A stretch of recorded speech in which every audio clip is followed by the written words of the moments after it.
Afraid of the Mark. Slightly different episode for today. We're not going to talk too much about footy. It's a one shot. Huh? It's a one shot. It's a one shot. Yeah. What does that mean? One shot event. One time only offer. Yeah. One time only offer. So we wanted to talk about something a little bit different. We want to talk about something that Chad's been dealing with a little, and just a bit of an awareness piece, a conversation, a learning opportunity, I guess you might call it, for all of us. So do you want to sort of get into it, kick us off, and then? Yeah, no, it's probably a topic that's quite close to my heart and my ass. We're gonna try. Okay, we're starting like that. Okay, good. No, we'll start it light. No, because on the 15th of May, it's National IBD Day, which is Inflammatory Bowel Disease Day. Now, you did some stuff with some footy clubs last year, didn't you? We did, yeah. So I've done a little bit of work with.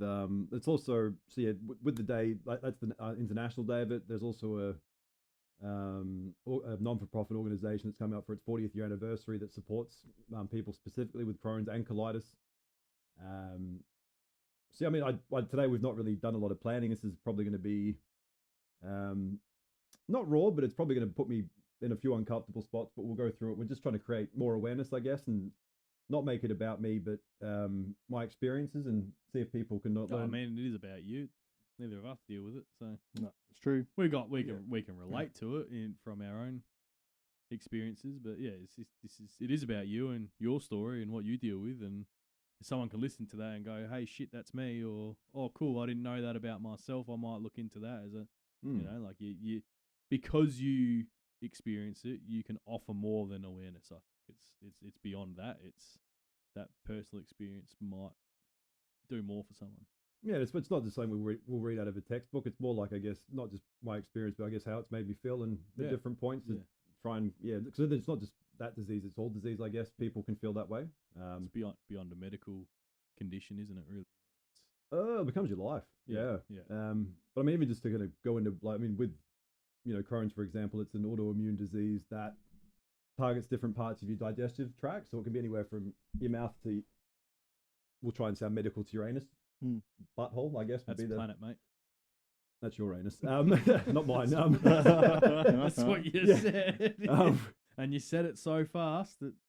It's autoimmune disease targets different parts of your digestive tract. I didn't know that about Crohn's. Yeah, it's kind of like rheumatoid arthritis. Your body kind of attacks itself. Yeah. They don't really know. They still don't know what causes it to trigger in people yet. There's been a lot of theories about whether it's genetic, whether it's environmental, whether it's any level of trauma or bacteria that all of a sudden triggers it to go off. There's a few autoimmune diseases that are like that though, where they've got absolutely no idea what causes it. Like it's you'd think with our medical science nowadays, you'd pretty much be able to pinpoint everything all the time. So, and same with like colitis. That's specifically to the colon with inflammation. Yeah, that's more specific. That's what my dad had. Yeah. So, what is it that you were actually diagnosed with? Crohn's disease. Crohn's disease. Yeah. So you have Crohn's. Yeah. Yep. And when did you get diagnosed? Well, it was probably about 3 months after we stopped working together. So When was that? It was a long time ago. Yeah, surprised that 19, 18. Well, my question there is that something you've possibly had your whole life, and then it just took that long to work out what it was, or is it something that flared up later on? Like, hard to say. Like I've known you for a very long time. Like, yeah, it was. I mean, the lead up to it wasn't dramatic. It was quite quick. So like I remember it was Christmas time, and I was working in retail sales, and so it was just flat out hectic. And I remember going through the month, and that was when I started to feel a bit different. I was losing weight. Not that I noticed. My energy was going. I was getting a lot of pain in my stomach, and like people would notice. It was like really noticeable. I remember like mum asked me, she goes, are you on drugs because of the weight loss and just how tired you are? And if you've ever been in a sales position, like you can't afford a decent drug habit. Yeah. I know it. And I'm sure my mates had picked it up, so I didn't really notice it that much. And because I was, like I said, life was just busy. I probably didn't have time to stop and think. And you just You were probably deal never with that guy that paid too much attention to yourself either, really, Get on with in it. that sort of way. No, I probably wasn't that aware of my body and any kind of minor differences, I Well, guess. it's funny Yeah. you say that because, like, I often think that, like, I probably wouldn't know if I was unwell, just because, like, you just, it's just a shit day, or didn't sleep right, or You just get up and like, you do you just keep going until like, you can't, I guess, right? Like, Yeah. It's funny that we look at it now. Like, it was only last week. I was like, I literally would have no fucking clue if I was sick.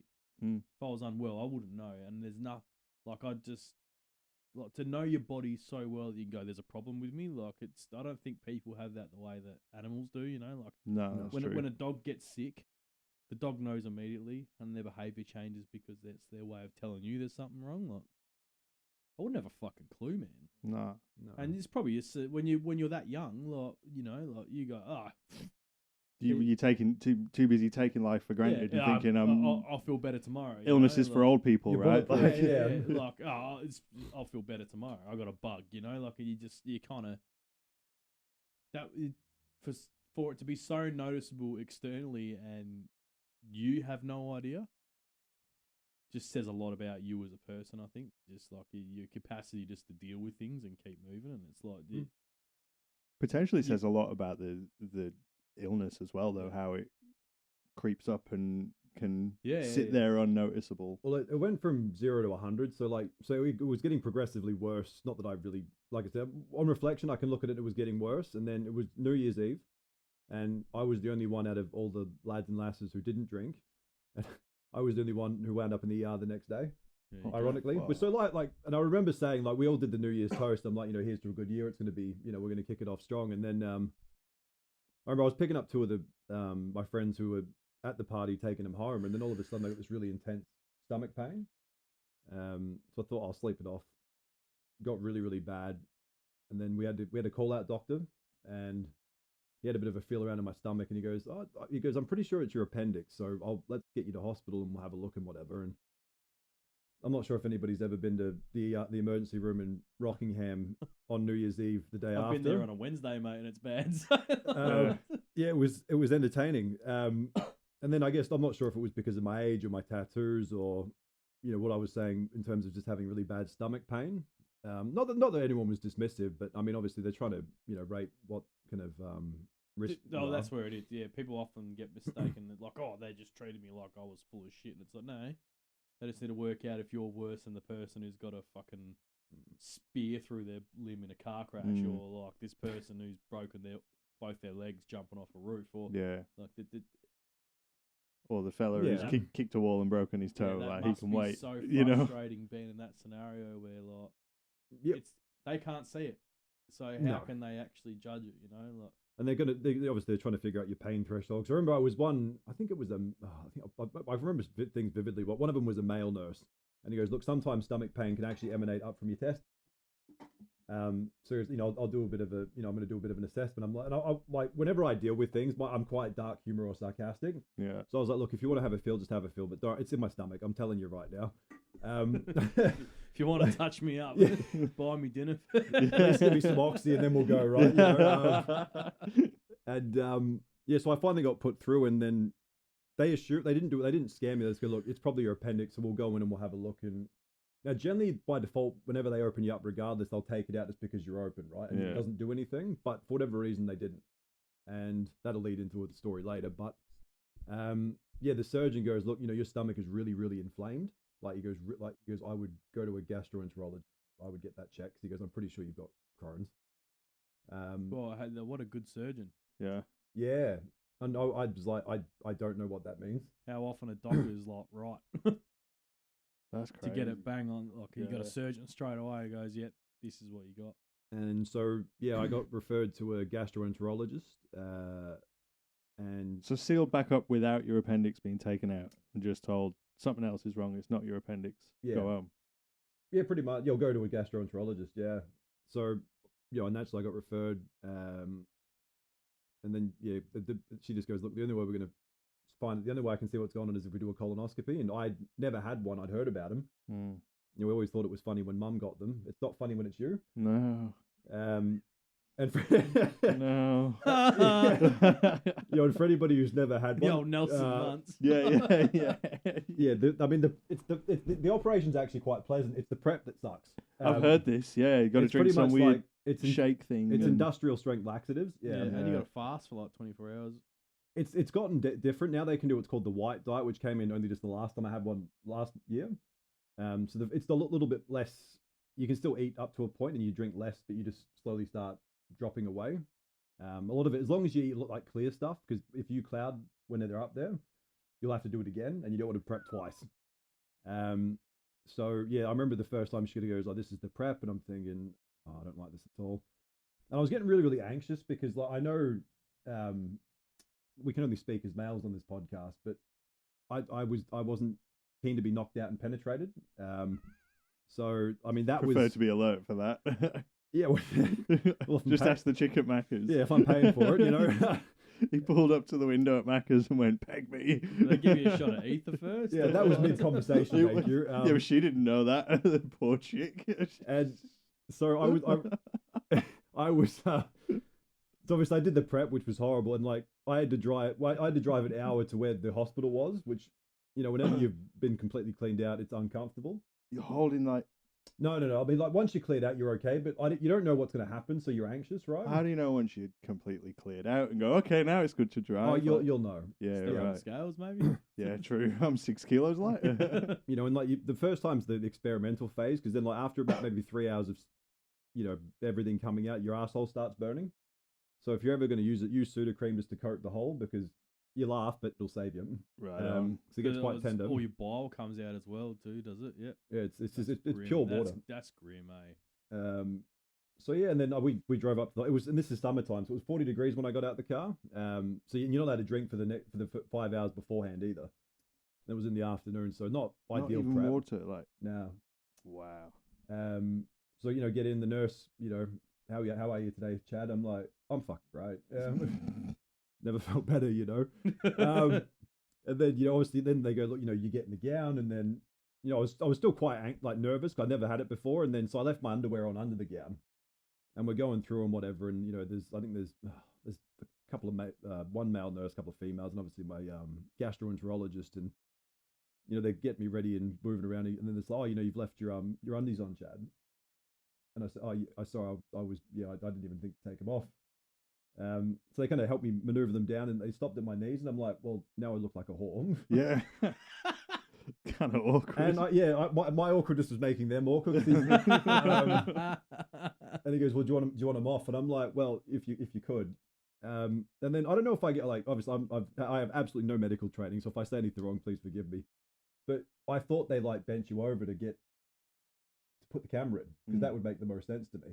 But maybe I watched too many of those other movies. But they rolled me on the side. Yeah. And it was the male nurse who did it to me, and I said, "This is kind of that maneuver when, you know, you're trying to get someone at 11 o'clock in the morning. I'm like, this is this position," and they knocked me out relatively quick after that. Yeah, but they did. Yeah, just with a knock to the head. Oh, yeah.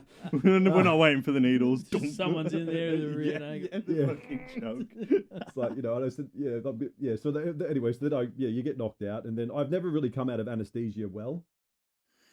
I usually get quite dazed and confused, and I remember sitting up in bed, and I was kind of, you know, becoming a bit more cognitive, or I was more conscious, and I think Mum was standing to my left and whatever, and my I'll just call it specialist to say, but make it easier. You know, she was kind of really like I think she was on my right hand side. Yeah, and then it was okay. She goes, all right, we've had it. You know, I've had a look up there. We've also done a fecal test, which is when you have to poop into. Well, I do an ice cream container, and then you scoop it, and then you have to hand it to a nurse. So it was 2 things. So she goes, look, we've done your fecal test. Now they measure your bowel health in like levels of 100. So she goes, look, anything under 100, healthy and normal. Anything over 100, there's probably an issue somewhere. Anything over 600, there's a big issue. And I think whenever they did my first test, it was sitting at 1200. Cool. And then she goes, and based upon that, and then obviously having a look, and then, you know, she provided me pictures of up my butt, and that was quite confronting. And then it was, yeah, Could you see obvious inflammation yourself in the pictures? Yeah, it was ulcers and a lot of red. And then she goes, you've got this disease called Crohn's.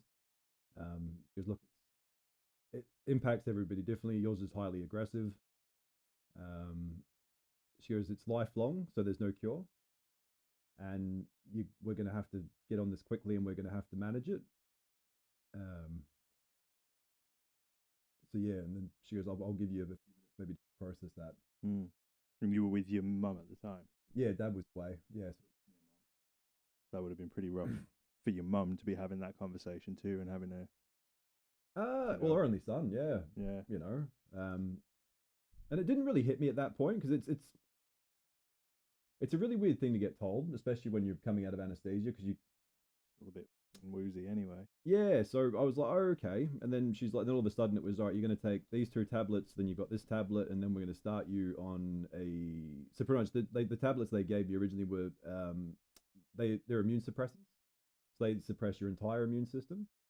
And then the other one was like, I think it was progesterone, which is a steroid. That yeah, they got to get the steroids help the ulcer recovery like quick. So yeah, it's awesome for any inflammation. Yeah, because like my old man had colitis, and when the cancer finally took him, it's because of his ulcerative colitis. They couldn't manage it with steroids, and the only way to get that under control was to use the blockers, but they contradict the cancer treatment. So basically, it was like, well, we can't take your bowel out because it's if you go into surgery, you're going to die on the table. Your lungs are so compromised. And we pump you with these drugs, yes, my phone's ringing, I'm ignoring it. Yep.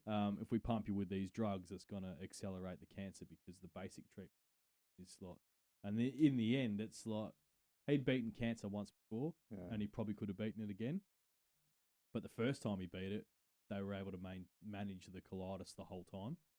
Second time, essentially one or the other. The colitis is what essentially killed him because his cancer was treatable to begin with. It wasn't because of the colitis. So, and what really he found frustrating when he was given this news was that he'd spent years fighting the colitis and then finally got it right, which meant he was able to beat the cancer. Yeah. And then for some reason, whatever medication and they worked on just stopped working the second time the cancer came along. It was like a switch was flipped.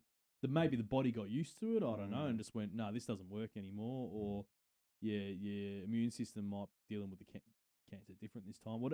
You'll never know what it was. But like for him, that would have been so frustrating because I can't do anything.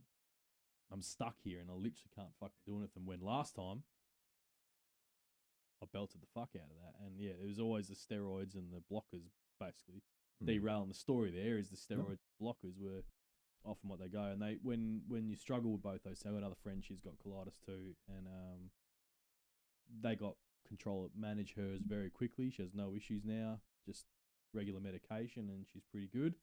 But they had to feed her a fuckload of steroids to begin with, like really just aggressively to get it under control, and then get the right medication after that. So that's probably what they would have done to you when you first started, was pump that into you. Your body, you would have been fucking raging stiffies and big muscles because you've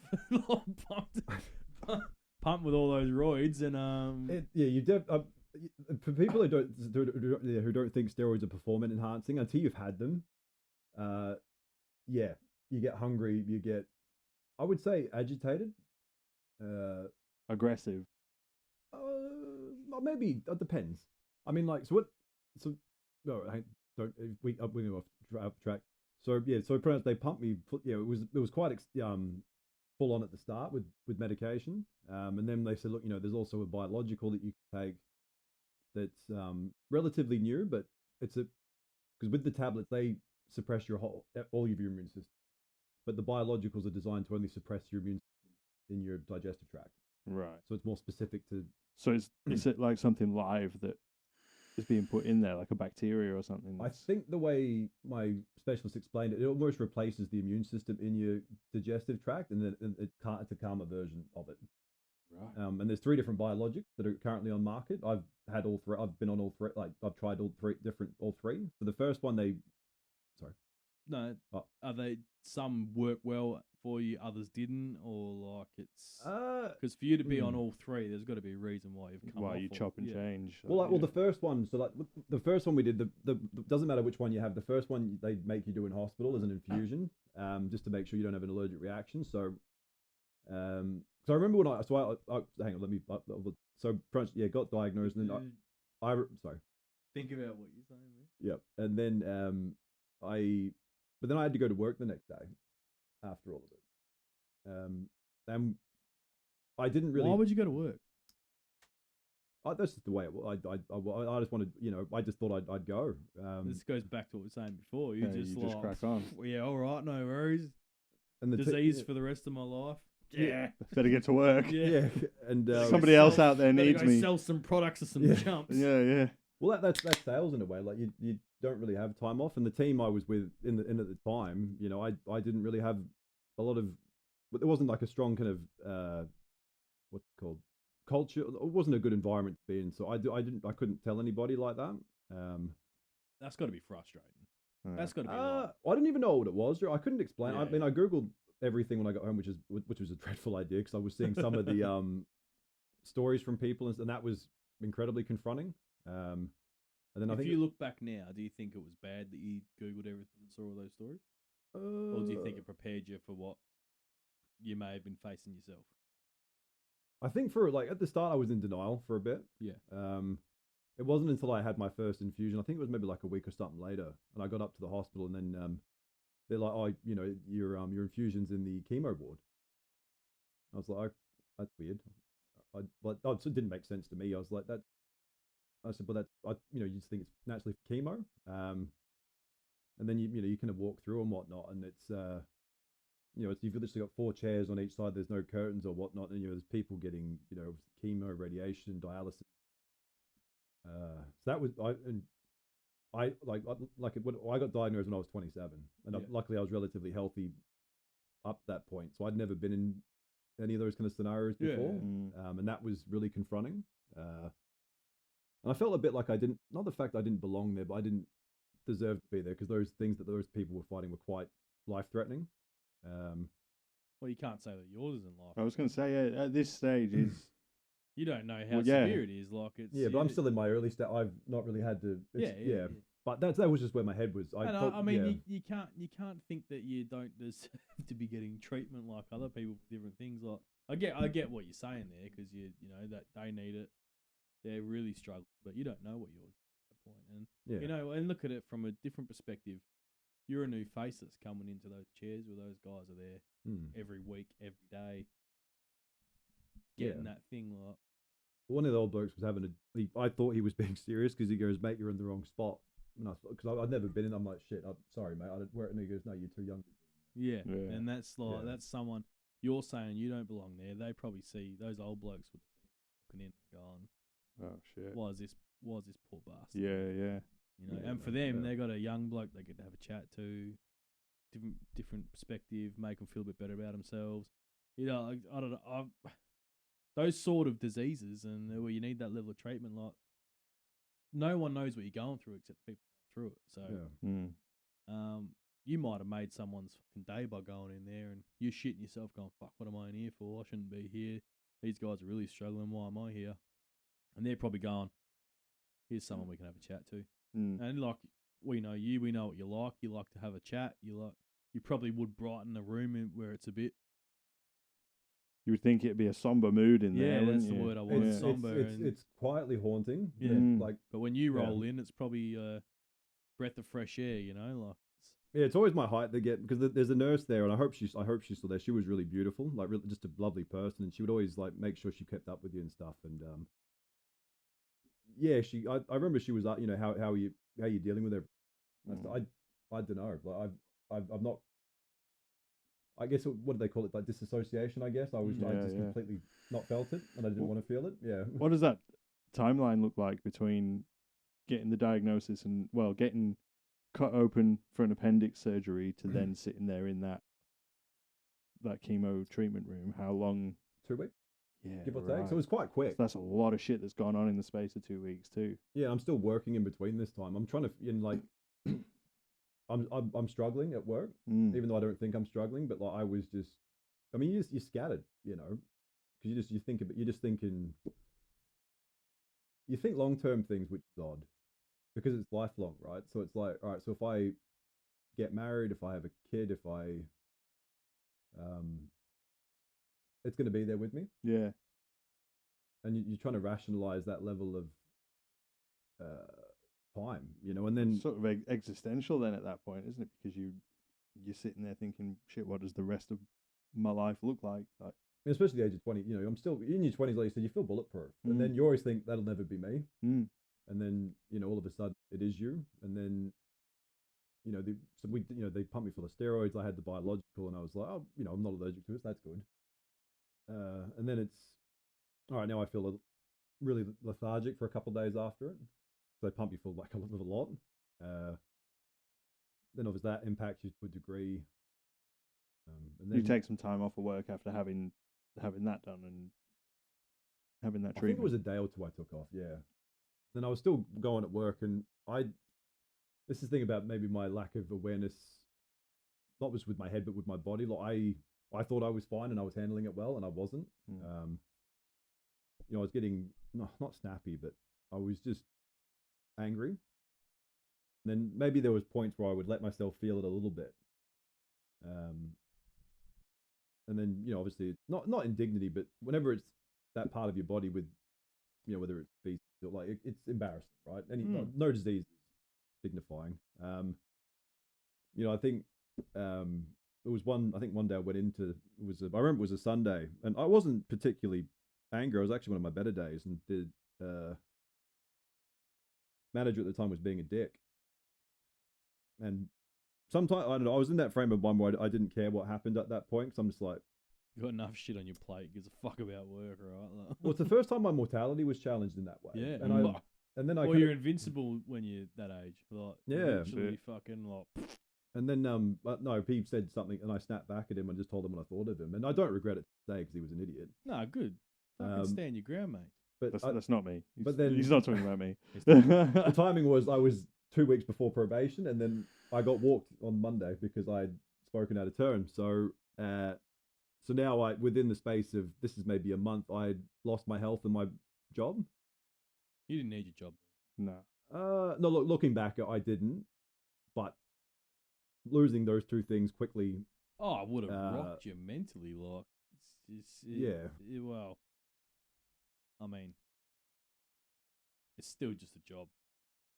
Yeah, but it was the first time I've been unemployed since I was 17. Yeah. So it's probably 10 years. But at that, were you working a job that was a career, or were you working a job because you're a man paying your way? It was a job, That's right. You didn't need that. No, but I mean, I needed it. I mean, it's kind of heartbreaking to know that you probably thought that you needed it then. Like, I needed a distraction, and then it was gone. And then now I'm to the point where I've got that much free time, and like, because of my impulsive nature, I didn't save well. So you have that humbling moment where I had to go and do, go on benefits, and that was different. That's what they're there for, though. Yeah, I have this discussion all the time. It's like, it's literally the whole point of them is they're there for people who need them. When there's plenty of people who use them when they're taking the piss, but when someone like yourself is in that position where you probably weren't fit to work anyway, because you would not physically, you probably get by all right. The mentally, side of you've just been, what was going on was probably massive. Smacked around with something, and you like that doesn't put you in the position to probably be working, because you need to deal with that, and that's a bigger problem. You know what? We have a very good medical system here, and there is a lot of financial support for people dealing with that too. Like, and that's what it's there for. Now, okay, it's not a livable wage. There's obviously we could do a whole other episode on just that alone if we wanted to, but that's what it's there for.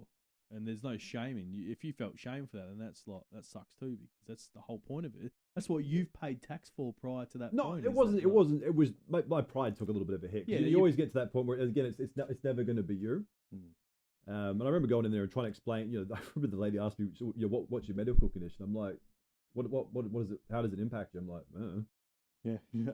Ask me again in a couple of months, then maybe I can tell you. Yeah, it was a really weird name of the payment type at the time, and I was like, well, she goes, are you a student? I'm like, no. Anyway, we went through the list and whatever, and then you get referred to a employment provider, which I didn't even know what those things were either. Yeah. And then then that was my kind of first step back into trying to step forward, and then it was I was just honest, I was lost. I'd lost my health and my job quickly, which was mainly my identity up to that point. And then you had to manage me for 3 years prior to that. Like when I was in my 20s, I think we've referenced I got through it like a bull in a china shop. I was very yeah, which has different meanings to people. Yeah. There's a lot of bulls in China, and they import their beef. Yeah, those tariffs. Oh dear. And I was very mentally immature and very unaware of myself and how I felt. Very insecure, very angry, very resentful, and all these things. Right, we won't go too much into that. But did you have a girlfriend at the time? No. Which was probably better that I didn't. Yeah. You think so? Yeah, I wouldn't have. I mean, that's just another thing to deal with. So no, it was just so I'm very in terms of I won't take the gloss off. My parents are incredible people, and I've got private health cover, so I've been very lucky in that regard. So I have had really good supports with and during the time I remember I'd sit at home and you think about shit and it's like, oh, I've got no qualifications. I've I completely lost my confidence really, really quickly. Yeah. And I'm like, I don't even know what I want to do with myself. Yeah. I'm still young. I've got good references. I've got a good job history. No idea what I want to do. It's kind of a good thing though. Sometimes a blank slate. Yeah. But, I mean, fresh start, so to speak. I've never been able to have a reset in my life. I started my career at such a young age where it's just like there's been no level of reset like that, and it kind of sounds almost refreshing. Like, yeah, you were dealing with what was such a negative scenario, but that level of I can do, the world's my oyster at this point. Like, you had that support network that kind of gave you that opportunity to do so. Yeah. Let's say you didn't. Let's say that you didn't have your folks' support. You didn't have the cover that you had. You would say you had a mortgage that you were paying, and you had a family to support, and all this other stuff going on. Like, that would have been. You just have to grit it and deal with. You wouldn't have said that to your boss at that time, because you'd have this thing in your ear. You wouldn't have had the freedom to give them fucking these when they deserved it, because you know what? Like, there's more important things in my job at this point. There's more important things than listening to you be a fucking dickhead. Like, yeah, and I was still relatively young, and I would say passive aggressive rebellion stage. But again, if you want any more, but that's not really passive aggressive. That's you going, why am I putting up with this shit from someone who shouldn't be giving anyone shit? Yeah. Oh no, not that. That was the one incident. But it was just where my head was at that point in my life. Yeah, that's right. I was very angry, and it's probably it's a nice thing that you could sit there and go, what do I want to do with myself? Like, you were 27 years old. Like, most people are like, they're rooted in at that point, It's probably a blessing that you're able to sit back and go, fuck, what am I going to, I can do whatever I want. Like, and it was in a lot of ways, because like I said, not that I was, I mean, we're all relatively ego-driven, self-centered when we're in our early 20s to a point. Of course we are. And, but then that was what motivated me in life. And then I had lost that. And then that was one of the hardest things to find in my life. Well, where's what's my purpose now? And where am I going to find solace in my existence? And that was probably the first time I really started asking, I would say, relatively mature questions for my age at that point. And it was weird. My nephew was only a couple years old, and he would visit sporadically and stuff. But, say a couple years older? No, a couple years old, like 2 or 3. And like I'd spend time with him, and watching him grow and learn was really, I loved that, because I don't have any kids of my own, so that was the first time I'd really seen it up firsthand and whatnot. And that kind of started me on a bit of a path where I'm like, all right, if I can't live for me anymore, or I'm not my own driving force, then I can maybe do something for other people, and that could be my solace to have purpose. And I was very lucky. I shouldn't say lucky. I was lucky at the time. Two of my best mates moved back from Queensland to WA after 10 years. And we're all kind of in similar spots where they were looking to find work and kind of rebuild, I guess. And, you know, his partner found work relatively quickly. He didn't. So we were in it together for a point. You know, he was trying his ass off to find everything. I was just unconfident and confused. You know, so we filled time with conspiracy documentaries and That's where it comes from. Mm-hmm. And that's not a healthy way to go when you're upset. And if you're already sort of mentally on the edge, like it's like, you know, who built the pyramids? you can fall down a rabbit hole pretty fucking quick. Yeah. You weren't alone. That's like probably the biggest thing you take from that. Like, yeah, okay, you probably weren't partaking in the healthiest mental activities, but at least you weren't doing that by yourself. No, and it was just with like the level of support there is quite. Yeah, and he's a really beautiful human, and you know, I don't life as coincidence, but I thought that was one of those moments where it was like I needed that at that point, you know. And my parents were very patient with my attitude, because like I was just being like it went from denial to anger to. It's almost as if all those things are real. Yeah. Yeah. And you know, I remember it got to the point. I think Dad finally squared me up. I think it was like maybe 4 or 5 months later, and it was to the point like, all right, now you've had your time to deal with it and accept it. Now you've got to. What did he say? It's like it's not a wall. It's a pit stop. So now you've got to find a way to make it work. You know. Would you call that a bit of a turning point moment? As Dad should do. Yeah. Well, yeah, absolutely. That's his job, and you got to respect that he pulled your side and said that. Yeah, because sometimes whenever I'm not sure if whenever you're ill or whenever like you're people think your mortality's not in question to a degree, because like I said, a lot of people don't understand what is going on inside you. Sometimes they treat you differently and they're too scared to front you up or say something, because they don't want the last thing to say to you to be negative. So sometimes they let you get away with certain behavior to a degree. Yeah, but that's like that's just a actual parent won't let you get away with that. No, and that was where Dad squared up to me. Like, it wasn't aggressive. It was just, you know, it was, I needed to.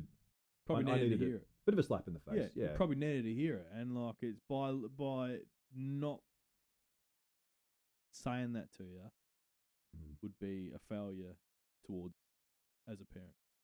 I think.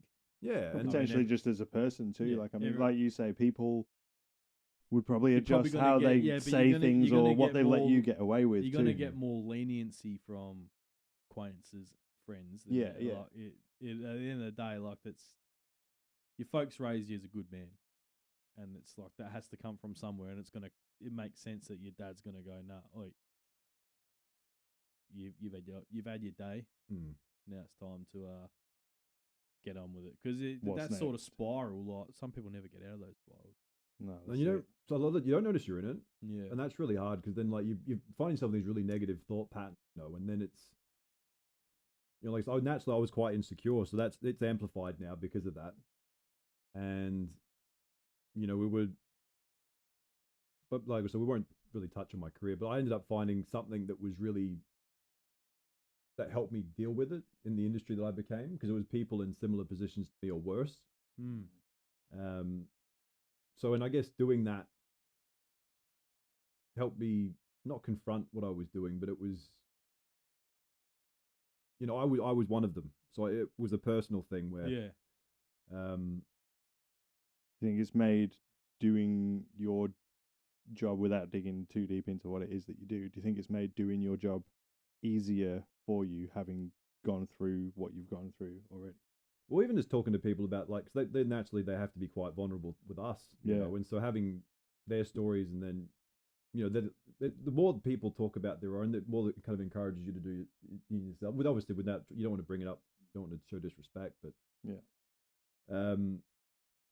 it helped a lot. It was a different level of experience and empathy I had with it, you know, and it really, you know, it was one. And if I finally found an actual career, not a job, and I enjoyed going to work. You know, I started it pretty much like just before COVID started, and then, you know, we worked all the way through COVID. I still had a lot of success, and then I think it was maybe a year or a bit, just under 2 years later, I switched companies, and I was Like, but even with they were aware of what I had, and they were, they would make allowances to, so I could go get my biological injections. Or at this point, a couple of years later, how well are you managing your, I guess, the condition and the illness? Like, are you just living day to day and just medicating, and just doing your thing? It was a healthy and an unhealthy way. When I look back, I had completely no longer put my own needs first, and I was just not living for me, and that was comfortable at the time. And then I kind of, that was probably, so it was healthy and unhealthy. But like physical health wise, stable and cruising. I thought I was, because like it's weird because one of those when you can't see it, and it's a weird thing when you can't visualize it. You just, and if you don't necessarily feel it, or you feel fine. And then it came about, maybe it was about 2 years later, I think, maybe a little bit less. I'd switched companies. I was literally a month into my run, and it was probably just before I swapped, I started feeling really, really off. It was a pain again, stomach pain. It was a raft of things. I was losing weight again. I was really lethargic. My energy was going, and you're starting a new job, so I'm hiding it. Yeah. I have this horrible trait of not telling my parents how I'm feeling, because I don't want to stress them out. So I'm hiding it from them, and just trying to keep my shit together. And it was literally at the end of my 4th week, and I said, "All right, I'll see you guys on Monday." And then it was 6 weeks later after that point. Wow.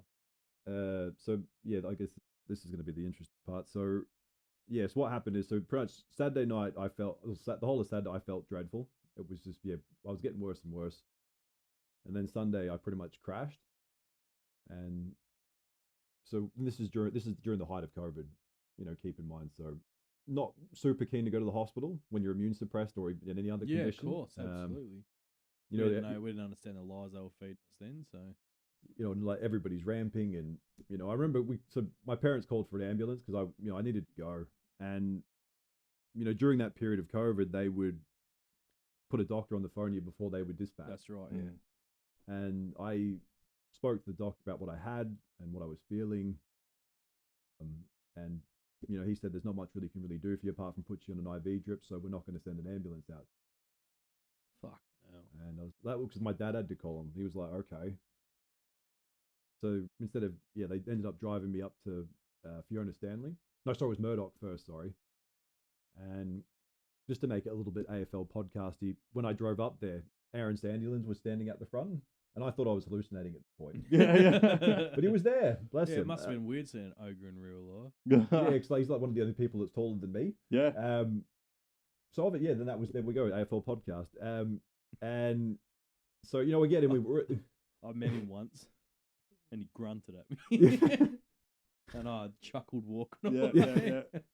He's an intimidating presence. No one just like... What more would you expect from Sandy? The blood flow, there's no blood flow to the brain because it's moving that giant body that all he could muster out of it was...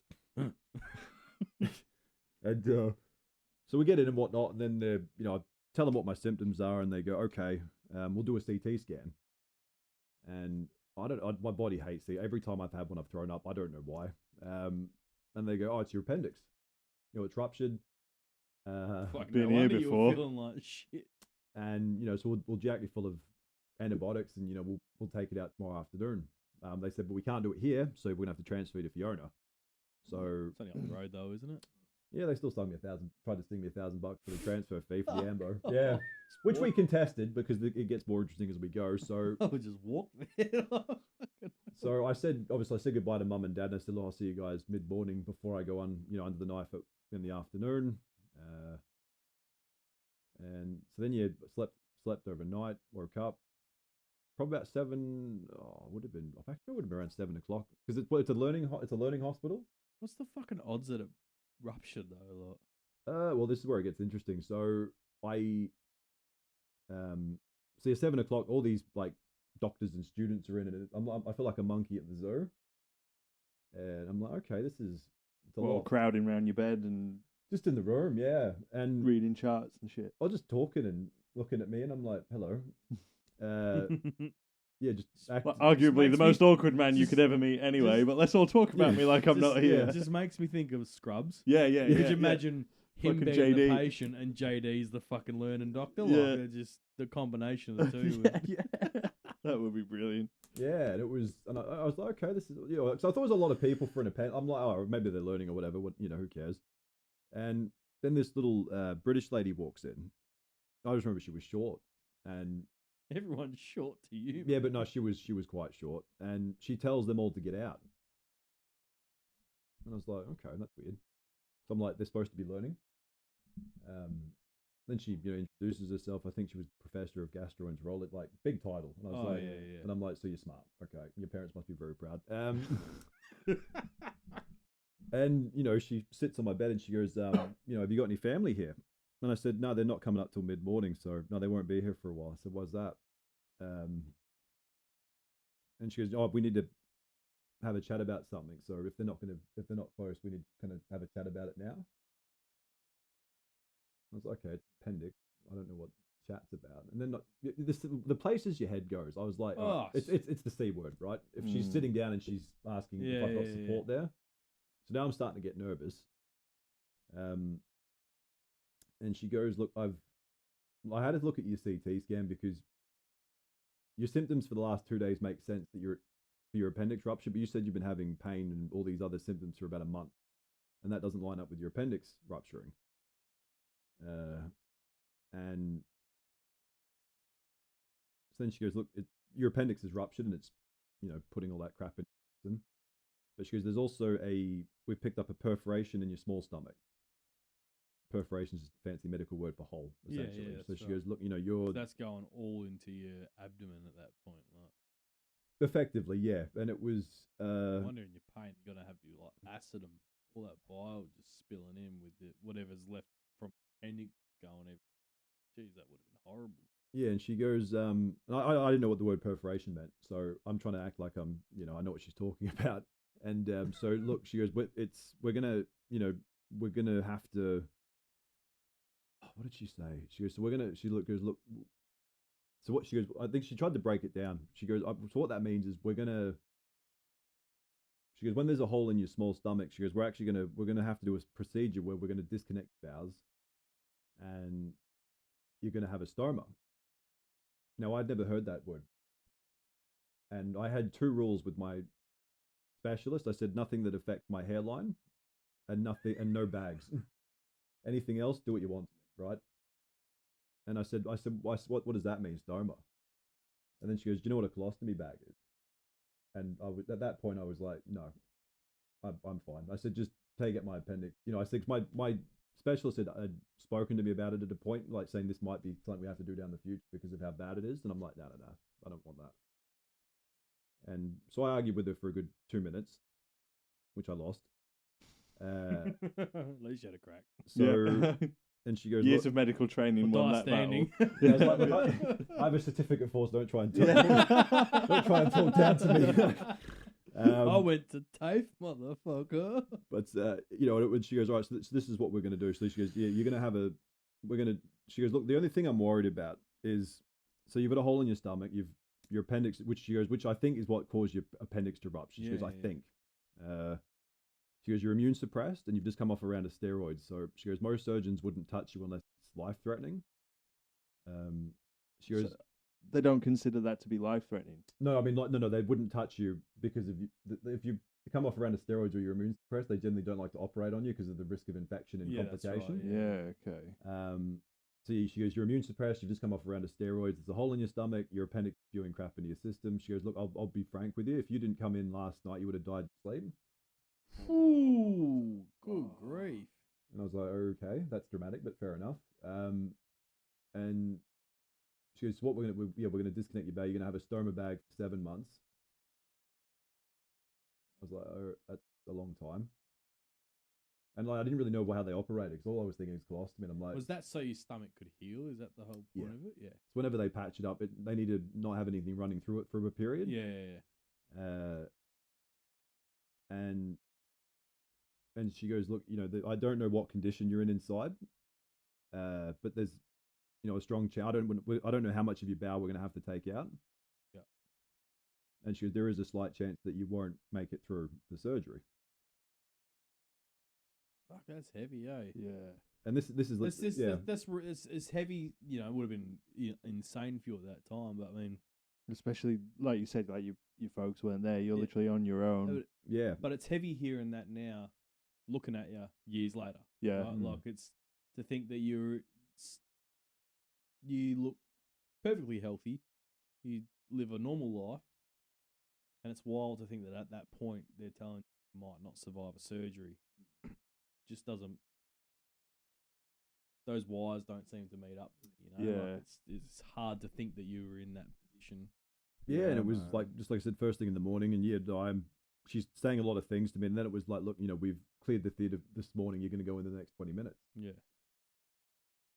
You know, the things that run through your head. I said, I said, I can't. I've got to tell work. I've got to. You know, I said, Mum and Dad aren't here, and I said, I can't make that decision.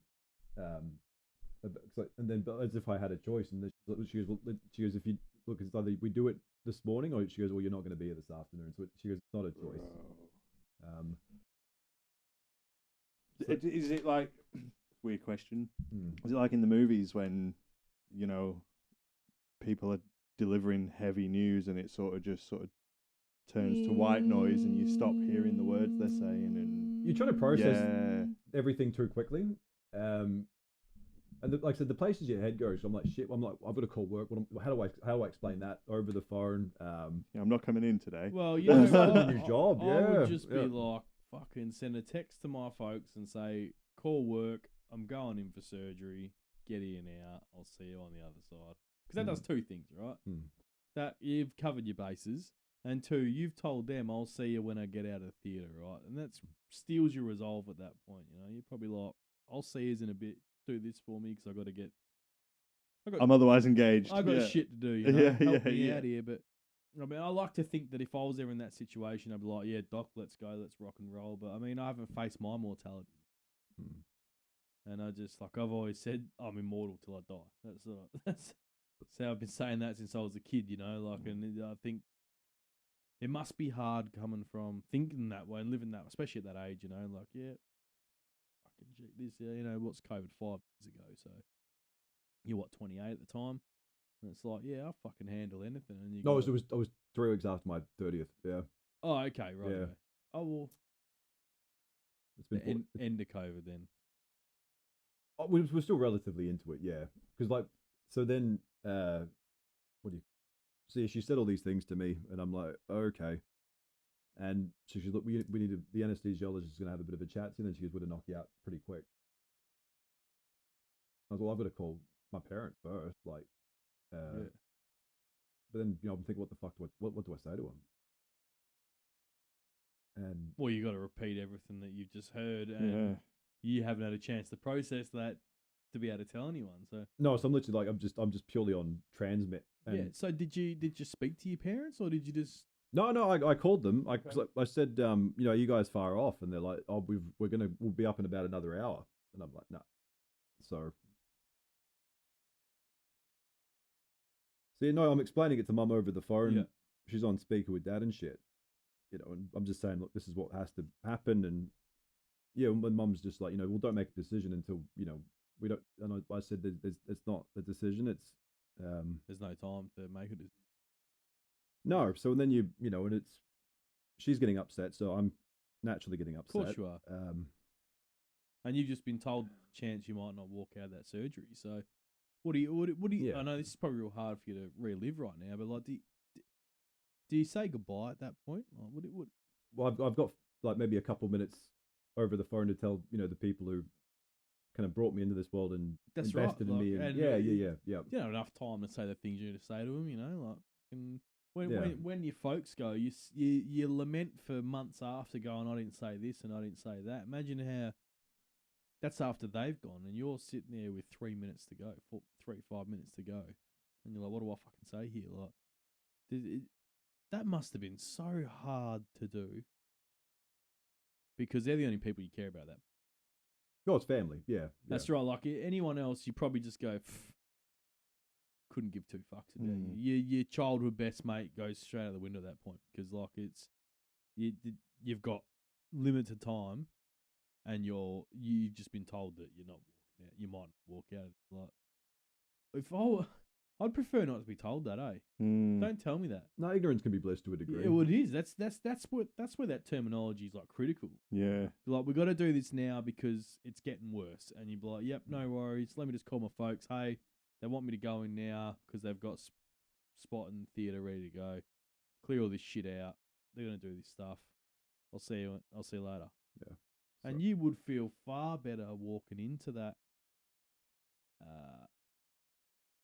Walking into that fucking theatre, not rolling in. They probably rolled you in, right? Like, no, not being told that. Yeah. That must have been so hard to do. Yeah.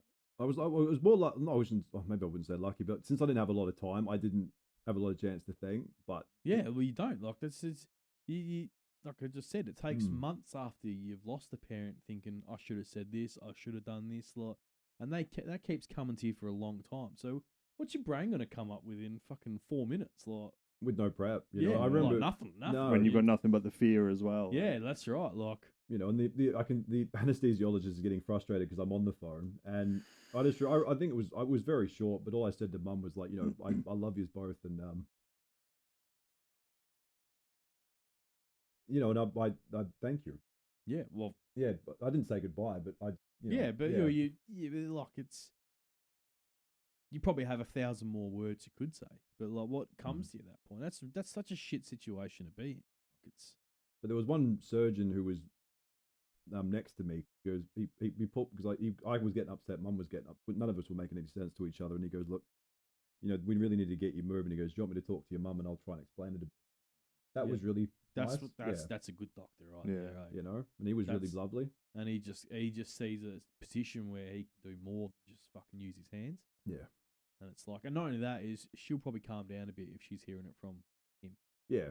Which is better for her peace of mind. Yeah, because he's at least calming. I'm the opposite of That's calming. right. At that You're probably hysterical at that point. You know what the fuck's going on. Like, you've had a layman's description of what's happening and been told, oh, you might not make it through the surgery. And it's also, if I do make it, what happens on the other side? Yeah. Well, you know, and it's like, your brain's calculating that. You can't make the critical thought at that point saying, I'll deal with the next bit after this. Yeah. It's not how your brain works, you know. Like, it's fight or flight's just firing right there, and it's, if I run from this, I don't have to worry about it. But if how long does a surgery like that take? How long were you under for? I think it's about 5 hours. I think. Yeah. Well, they would have had a lot of work if your appendix. Everything's burst. rupturing and. Yeah. Now, I'm no medical professional, but I learnt not too long ago that it's a cavity in your abdomen's a cavity, right? Every time someone says abdomen, I always just thought that was the section of your body, but it's not. It's a cavity, and your organs all sit within that cavity. So there's actually space in your body around those organs, and that's like when you're a fat person like myself, that space is actually filled with fat around those organs, right? But if you're someone who's relatively lean like the two of you guys, you have openings around your organ. That's your abdomen. So that's why, like, you think someone's been stabbed in the abdomen, right?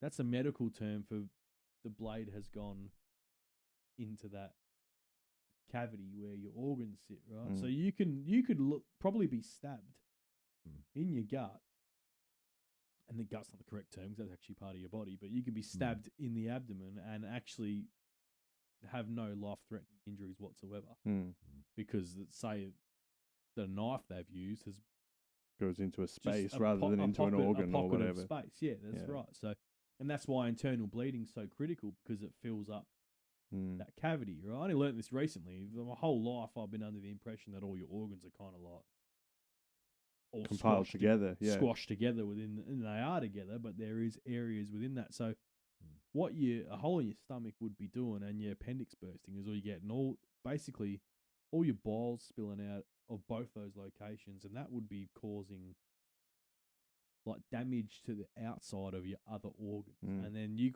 gradually, that space would fill up.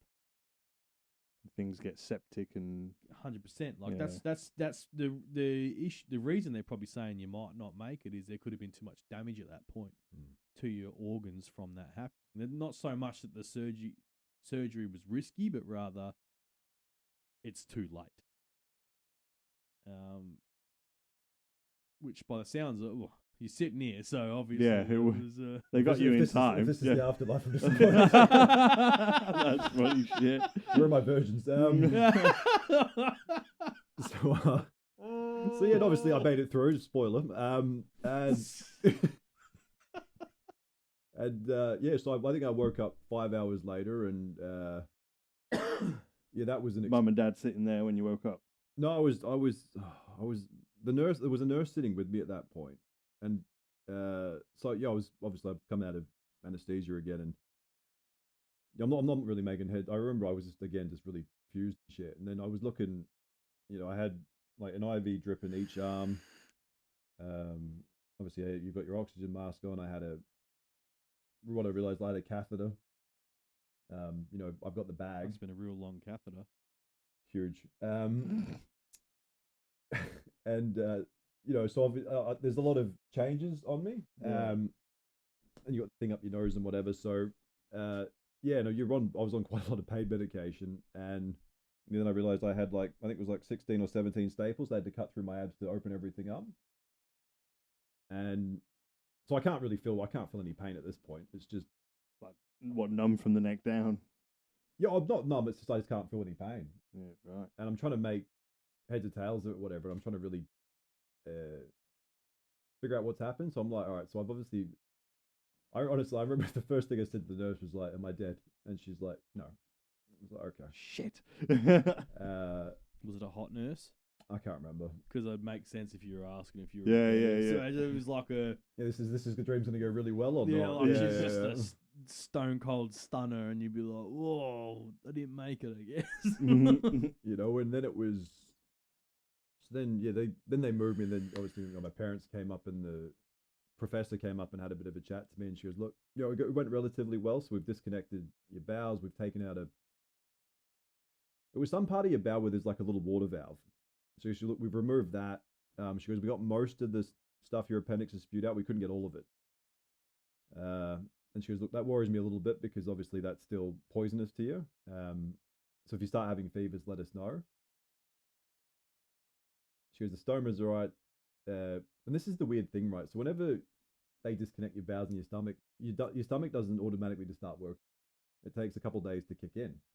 So she goes, "Look, we'll be on liquid diet until your stoma starts moving stuff through it." So they had the bag on right from the start, and we'll see how you go. And then I think it was maybe at that point you get checked on every hour by the nurses. Obviously, your parent looks. It was only COVID. You're gonna have your direct family in. There's only so long they could stay because of the COVID rules and stuff. So I was never really alone. So again, I'm probably not really processing a lot of it. Where I'm just and I'm trying to hold my shit together for my parents because I don't want to upset them. And I think it was the first or the second night I started getting a fever. And all right, still stuff in stomach, obviously. So they ended up giving me a couple of Tramadol. And I had to push this tube from this side to this side through my stomach to try and suck it out. Which that I felt majority of it, that was relatively unpleasant. Well, they gave you Tramadol to do that. Yeah. So now just to add to the circus, now I've got a tube through my stomach.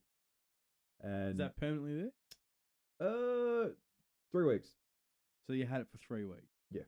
And what was that was to help get all this shit out, basically. Yeah, the like remnant. A drain. Yeah, because they can't get everything out of you that your appendix spews into you. Because she goes, look, everything else it can really affect you. Yeah. And so that was a thing. So that was even more uncomfortable. And then I remember seeing. So then the nutritionist came in, and she's like, look, I think your stomach's going to start moving, so we're going to look at putting you on solids. I was like, all right, whatever, that's cool. That was a dreadful idea because my stomach hadn't started working. So, oh no.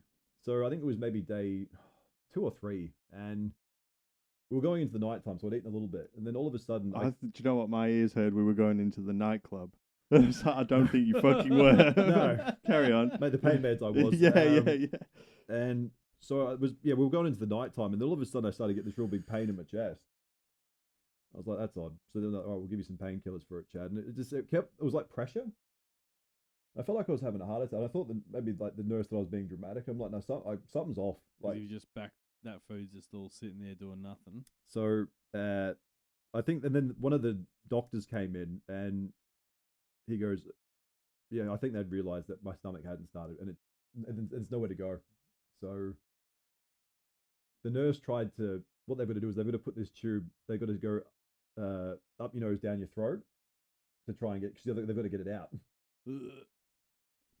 And you feel it when they're doing it. So I kept dry reaching with the nurse. She couldn't get it down properly. So yeah, the professor came in at 3 a.m. and she goes, look, there's a trick to this. You just sip water, and she goes, it feels more natural when I'm going to shove it up your nose and down your throat. And she got it down, and then there's a bag on the end of it, this cord, right? And then they'll like kind of suck it out, like it's almost like a syringe thing, yeah. And all this green stuff just comes out. Oh man, yeah. God, man, you got put through some shit, real shit. That was just day 3. And at that point, like, I'm getting a bit upset because it's a lot, you know. But she was a really, like, not only was she's very, very gifted intellectually, but she was very good with the bedside manner. Because I was getting upset, and she just sat in my bed and she goes, "Look, I'll talk to you for a while." She's obviously not. She's emotionally intelligent as well as intellect. She was just a beautiful person, and so then that happened, and I was still and then it was maybe day 4 when the nurses stopped checking on me every hour. And I think my mum and dad had gone home or whatever, and then it just everything hit me. Yeah. That once, and I got I broke. And annoyingly, whenever they go like, do you want to talk to somebody because we're worried about your head, and I'm like, I'm worried about my ass. Like, we're at different ends of the spectrum. Like classic Chad. So the moment that when people speak, how can I make a joke? No, no, I was getting annoyed because I'm like, look, because at my point in my head, I'm like, there's nothing anyone can say to me that's going to change how I feel about it. Yeah. There's no point talking about it because I don't want to do it. And but then I finally started eating and got a bit better. Yeah, and because I still the bag hadn't been off at that point. And these are the things you realize. So they actually have nurses who specialize in stomas and colostomy bags. Yeah. Which takes a very strong person to be able to specialize in those things daily. And I met her, and she was very, very nice. Probably her passion made me a little bit uncomfortable. I'm like, all right, can I have somebody who's less passionate about this role? Because I'm still not kind of coping with it. No, she goes, we'll change the bag today. I was like, okay, that's a thing. Because it's all like completely alien. You've got to understand it all, as well as learn to live with it all. Well, at the same time. Yeah, well, there was stuff in the bag because obviously I'd finally had eaten stuff, and one thing you find out once your stomach kicks back in is that 80% of your feces is not what you eat; it's 80% of the waste that your body creates. That's right. Yeah. Things you learn, and so anyway, she goes, "Oh, I'll take the bag off now." And I said, "All right, okay." And then obviously she took it off, and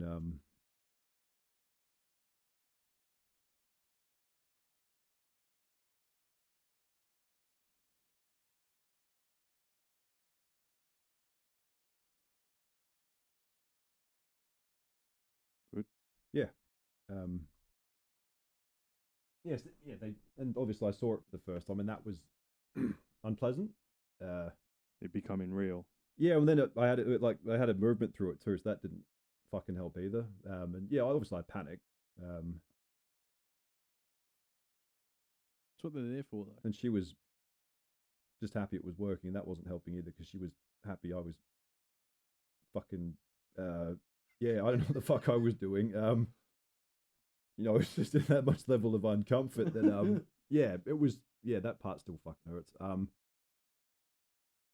So and then it was you're gonna have to get used to doing this, and I'm like, I remember I think my exact response was like fuck, because at that point I'm squeamish by design, and it wasn't just I'm uncomfortable, I'm disgusted by what this is, and that that's really hard. I mean, there's one thing to fear it, but when you discussed it, it's a different level of feeling. You want to get away from it, and you want to just destroy it, or you know what I mean.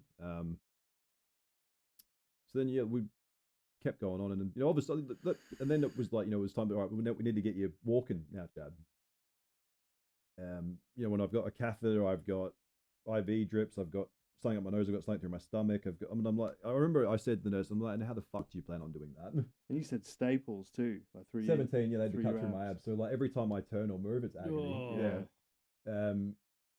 So they're like, we'll give you some tramadol before you stand up.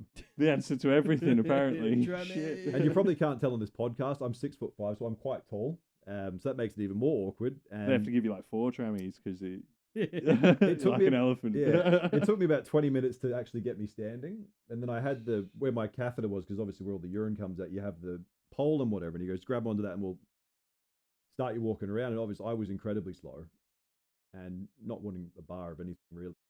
And I was walking through, he goes, we'll do a lap of the hallway. And I was like, all right, whatever. And then this old lady was doing the same thing and she overlapped me. And at that point, my pride and dignity was... It's just like, never mind this shit bag, and Nanny just walked past. And it's got on the gas dock, let's got go. lapped by a granny. This lot. And then my insecurities amplified, because I'm like, I said, I'm done. I'm going. So I said, take me back to the fucking room. And he goes, no, you're doing well. I said, no. I said, I can't take anymore. I said, look, just do me a favor, trip her over or some shit, would you? So I need a leg up in the competition. Break her other hip. Yeah. Oh, fuck. You know, I was like, that lady's clearly on performance enhancing. Yeah. This is the Essendon saga. You got her on the again. steroids. Yeah. You know, Granny's not natural. And Cousins here, bunny shit. You know, I'm not sure if like everyone I kept meeting at that point was just highly attractive. The nutritionist, the physio who was dealing with me, and my insecurities were that. Just be crushing you a lot. You know, and I'm still trying to keep my shit together when my parents come in, because like I'm honest, I'm that. Can't even know what. I don't even think depressed isn't the right word. I don't know what I was, but I was just. Well, you kind of can't give it. You can't give it a title because there's so many different things going through your brain at once. But yeah, like if you look at that, we're sitting here now talking about it, right? And there's been a few parts of this where it's clearly bothered still. Which just shows how much of a hard time we would have been having then. Mm-hmm. But if you sit here in retrospect, do you think it was worth putting up? Granny overtaking you in the corridor? corridor. Like the period of frustration, discomfort, poor mental health, the struggle with dealing with your condition. Do you think all that was worth it to be sitting here now, making jokes about an old lady beating you in a walking race? We'll deviate a bit. So, like, I think, like I said with Dan, like when I was in my, you know, I mean, even since I was a teenager, I took things for granted. I was resentful. I just didn't give a fuck, you know. And it was more like I think something like it's just me. We're entitled. We just think I'm healtly. I'm going to work. Like we just everything's a right. Every in that way. single young person thinks that way. Like, it's not that. But if it were me, right, and I can only speak about this in a logical sense. But having gone through all of that and dealt what was extremely difficult time for you, well, there's two things that comes out of it, right? B, you're alive and you're fine, and you've learnt to live with your disease, and you probably overcome a lot of mental hurdles and got a lot of fortitude from it because of it, right? Which some people don't ever get tested that way, so there's a big positive there. And the other thing is that you developed beyond thinking that you are indestructible, which will give you a level of understanding on how you do and don't tackle risks in your life. Some of us, there's people die because they never learn that lesson, right? Like we don't, until we face our mortality, we don't really understand the lengths of it. So, well, yeah, I mean, like, because even like say to that point, I'd lost everything. Like, yeah, I didn't even have the minimum standards of life. Like, I couldn't. That's right. I couldn't wake up and have a coffee. I couldn't go to work or talk to my colleagues. Everything was gone. That's right. You know, but you learnt lessons that some people never do. Yeah.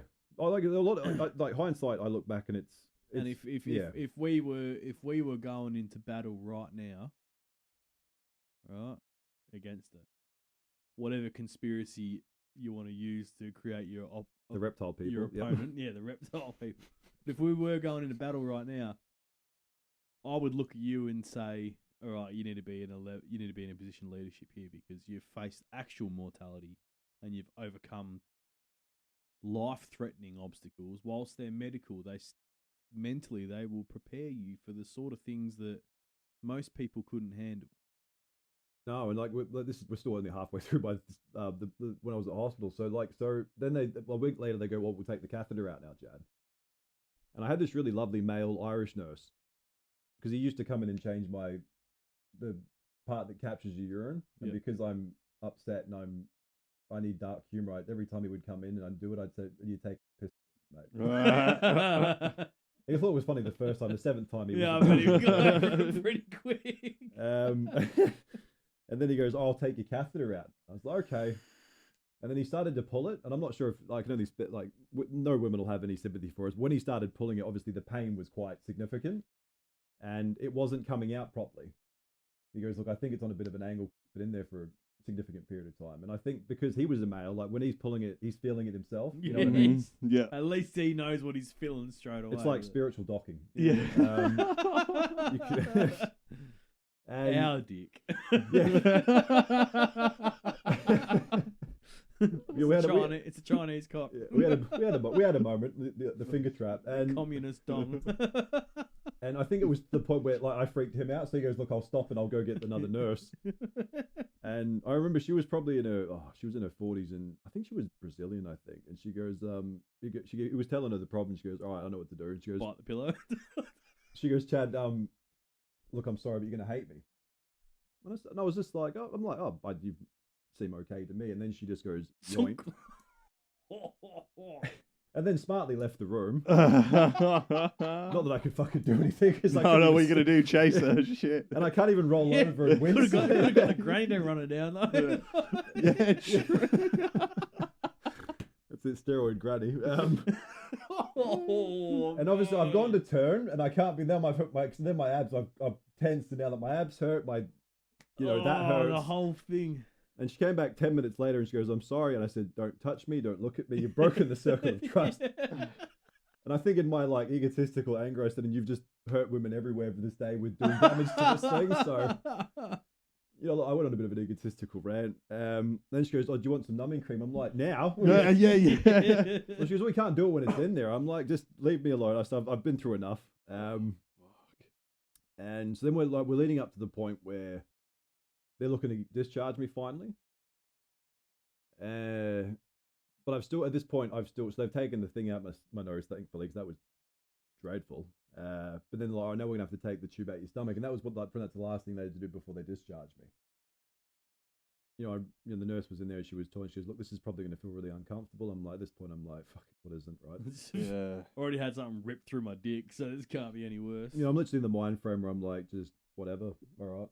And it's all greater good at that point, right? Yeah, that's where your resolve's been steeled. Yeah. Because you're just like, fucking do it, mate. Whatever. Just get it over with. And so the professor, I forgot that she had gone on, I was like 2 and a bit weeks leave just after she did me. So after she saved me. She did ya? So after she helped, she saved me twice. She goes, "Look, I'll be away for a bit, but you're in good hands, etc., etc." I was like, "Yeah, all right, cool." And so the nurse pulled it out, tube out my stomach, and obviously I winced. But I looked around and stuff, and then I was like, I could feel something running down my back, and it was warm. And I was like, "Well, I can't poop myself. That's impossible." I was like, "I wonder what that is." And then the pain kind of really started throbbing. So I remember closing my eyes and just kind of trying to grit it. And then I heard the alarm going off. Not the alarm. What do you call it? The emergency alarm or whatever. And I remember opening my eyes and I'm like, "Oh, now I'm gonna have to wait." But then everyone comes bundling into my room. Fuck. And I'm always like, there was no one else in the room with me. And I was like, "What the fuck?" I've clearly missed something. So long story short, it was either whenever it went in the first time it went out, they nicked my artery in my stomach. Oh my god. What you felt was blood pissing. Yeah. Oh my god. which I didn't really grasp. And then all of a sudden, Because your blood pressure would have dropped like instantly, so that's why it started. yeah, and my parents were on the way up at the point. I remember. Fuck me dead.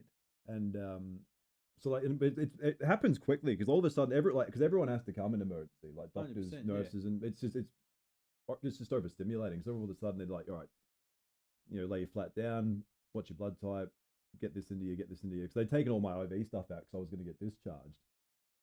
And they're all like, because I remember everyone just running around real quick, and then they put a towel or that was like on my stomach, but obviously it's an arterial spray, so you need pressure. And I just remember, everything happening so quick and shit. And did you pass out? No. But I remember, like at this point, I thought I was like not hallucinating, but I was losing it a bit, because the professor had come back because she'd been on leave and stuff, and she was, like, we'll make it a little bit AFL podcast. You know how like Pendlebury has all that time in the world when he's on the field. Like there's there's not many, and there's a handful of people in life who can do it when they're that confident. They move. Time slows down. Yeah, it's that thing. And I thought it was either the blood loss or that's just how she was moving. And she came back to my left-hand side, and I remember she stuck her finger and she's put it straight in the hole. I was, what a fuck god, eh? And that's just like a saved your life. Yeah, again. That's 3, Chad. You owe me 3, buddy. She looks around the room and goes, "Look, you incompetent fucks." Yeah. No, she literally goes, every time I see you, you're trying to die on me. Yeah. Holy shit, man. Well, it's not your fault, fucking. Yeah, no, true. she said it very. I know, nicely, but like, because she obviously gets your sense of humor. But like, doctor leaves your appendix in. Problem 1. Didn't get all your shit out. Problem 2. Nicked the artery. Problem 3. Like, it sounds to me like you've just dealt with everyone's everyday. Doctors don't do shit properly. Yeah, and like but then like that point, like she's trying to calm me down, and I remember my Irish friend on my right hand side was trying to take my attention away from it. He goes, can I do anything for you? At this point, I'm honestly at the point I'm like, what'd you do? Ask for a cigarette? No, I at that point I thought, this is how I go. And cause I remember all I said to her, I said, my parents are coming up, so can you make sure they don't see it? They're going to come up. Yeah. Yeah, distract them, and because I said like at that point you don't know what happens. I said, just don't let them. No, well, the entire understanding in life is when your arteries are cut, then you're not making your chances are slim. Yeah, when I decided they've seen enough, but luckily she stitched me back up, and you go down and do a CT scan to make sure there's not too much damage done or whatever. They just go in the hole that was made for the tube to stitch you back up. Yeah. The professor did it on the spot. Yeah. What a champion. And then she came down with the CT scan with me. Obviously didn't get discharged on that day, so I got stuck in there for an extra 4 days just to make sure I was okay. And then obviously way less going on in terms of tubing and things like that. They didn't have to put stuff back in your nose. No, it was just the IV drips and whatnot. And then then it finally got to the time where I got discharged, and I think it was April. I remember because it was like that kind of nice part where it was just that warm period where it wasn't too hot. And I remember because I hadn't been outside in 4 weeks, and I remember I was sitting waiting for Dad to bring the car up, and I was just sitting in the sun, and the wind was perfect, and I was like, oh fuck, this is like real again, But then when you're out of hospital at that point, you've lost the safety net of the nurses. Yeah. And now I'm like, I get 2 weeks of nurses coming out every second day to change the bag and try and teach me how to do it. But then once they go, then I've lost that. All my everything's gone, And I didn't adjust to home very well because I'd lost that level of just safety. Yeah. Obviously my parents aren't equipped to deal with it. No. But you're not equipped to deal with it either. No. And then, but luckily the silver chain nurses were really, really lovely, very, patient, and so I was just disgusted by it. So I really struggled to and it's quite a process to take the bag off and put it on. It is. And because everything's involuntary, like you can't predict when stuff's going to come out. So you can be halfway changing, and all of a sudden bang, it just comes out. And luckily with stomas, everything's less processed because it's higher up. Yeah. It's the colostomy bags, which that's yeah. So I was actually how high up are we talking? Yeah. Okay. It would hang off. Yeah. So it's pretty much like there's you put an adhesive seal around the stomach. It's pretty much like a little spout of your small intestine. then the bag goes over the top. It's a relatively strong steel, but like it can break. So like I slowly got used to it, and we would, I would. The only way I found where I couldn't take it seriously is whenever I was changing, I would play the Venga Boys because it's hard to be angry when the Venga bus is coming. It gets you through it, eh? And the Bee Gees, they were my two ones I Strange found. what you find. But then there's times when the bag will split. And luckily, it only ever happened twice when I was at home. And the first time it was pretty horrific. It was, so it has a thing, it's called pancaking. So like it'll go underneath the steel and it'll push it up. And I remember I was in the kitchen with Mum talking to something, and all of a sudden my t-shirt was wet, and I was like, what? Like, I've dropped something down in front of myself, and I'm like, oh shit. So I'd eaten something that I didn't agree with, and then again we're still during relatively the height of COVID, and I'm on my back and it won't stop coming out, and the bag's off now, and it's going everywhere. Ambulance took about an hour. No, it's not the ambulance fault by any means, but it took an hour to get him out. So I'm just sitting there. Like I said, my parents aren't equipped to handle it. Yeah. I'm panicking and just sitting there. It's just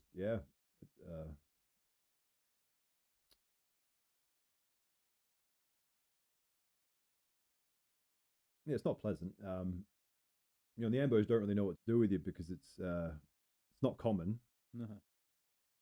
And so they take me to hospital, and the first hospital I went to, they didn't know what to do with me because they don't have specialites. They just tried to patch me up as well as they could and discharge me. So I had to go back to the owner, and the stoma nurses helped me there, and they were terrified at what the ambos, how they moved me. But like I said, it wasn't their fault. They don't know.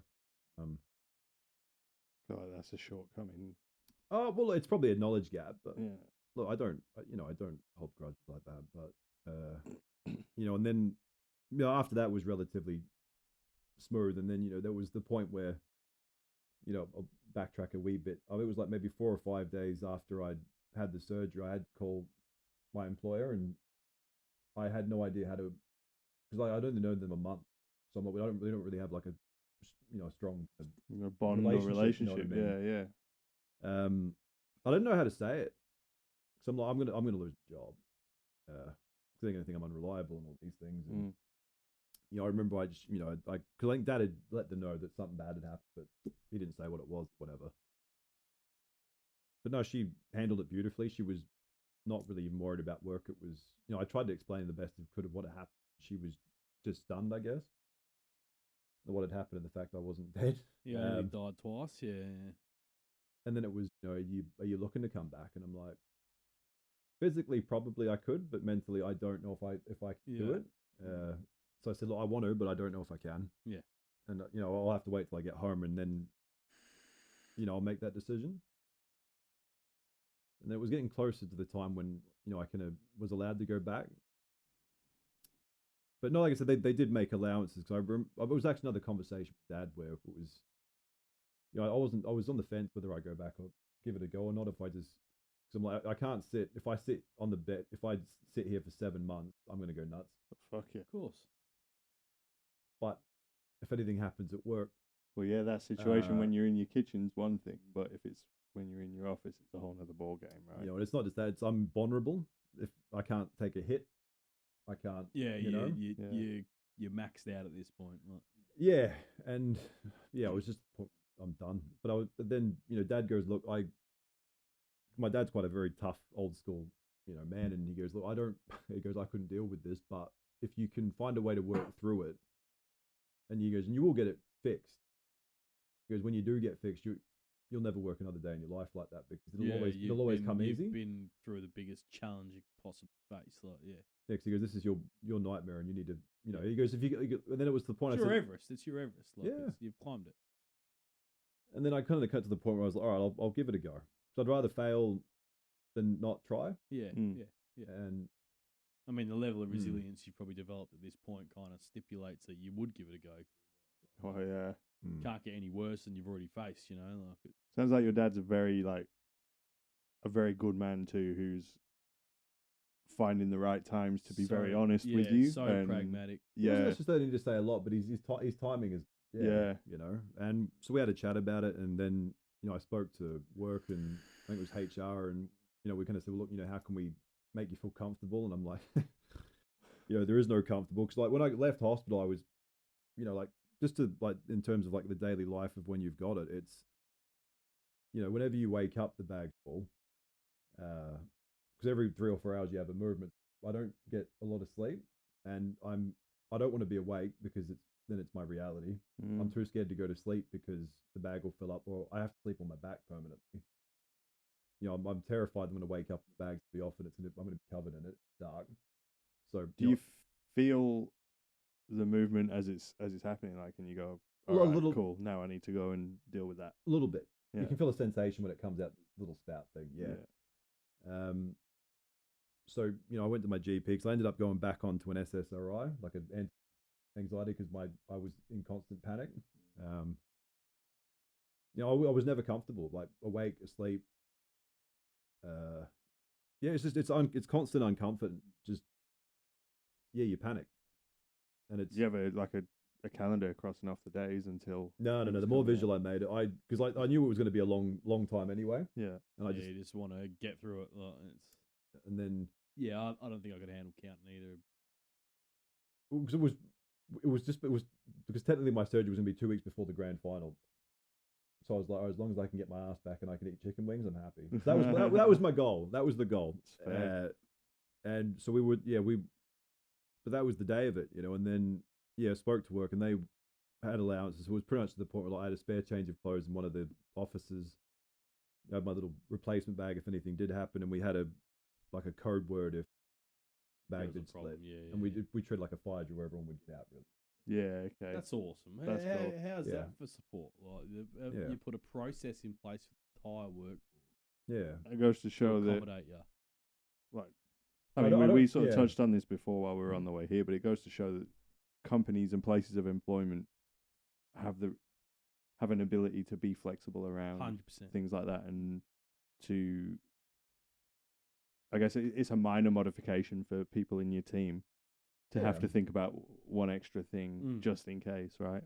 And Pretty cool. yeah, so then I was like, all right, we'll give it a go. But it was one of the days, like, because every day you wake up, you've got to change the bag.